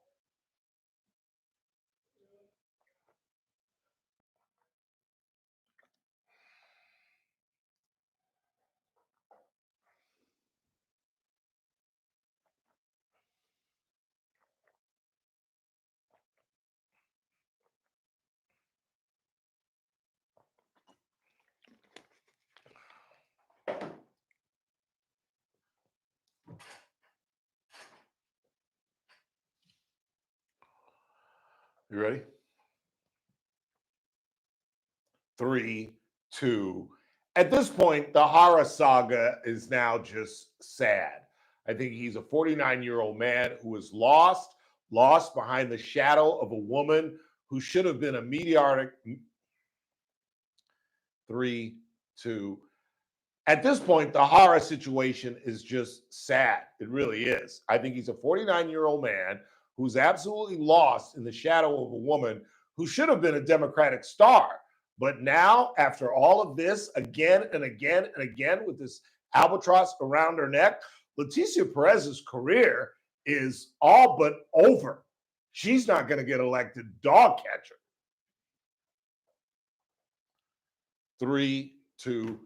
It's that man again. Look what's coming up on the Tuesday TRBS. Well, if it's a Tuesday, Teresa Golder, former federal magistrate judge, will join us, and we'll know the latest on Fernando Rodriguez Hara, and we'll preview the All-Star game. All that and me at 3. It's TRBS, News Talk 96.1 and AM 1180 KERN. I'll see you at 3. What's so funny? Randy made a joke about the home run derby. That we don't know anybody. Don't know anybody. Oh, God dang it.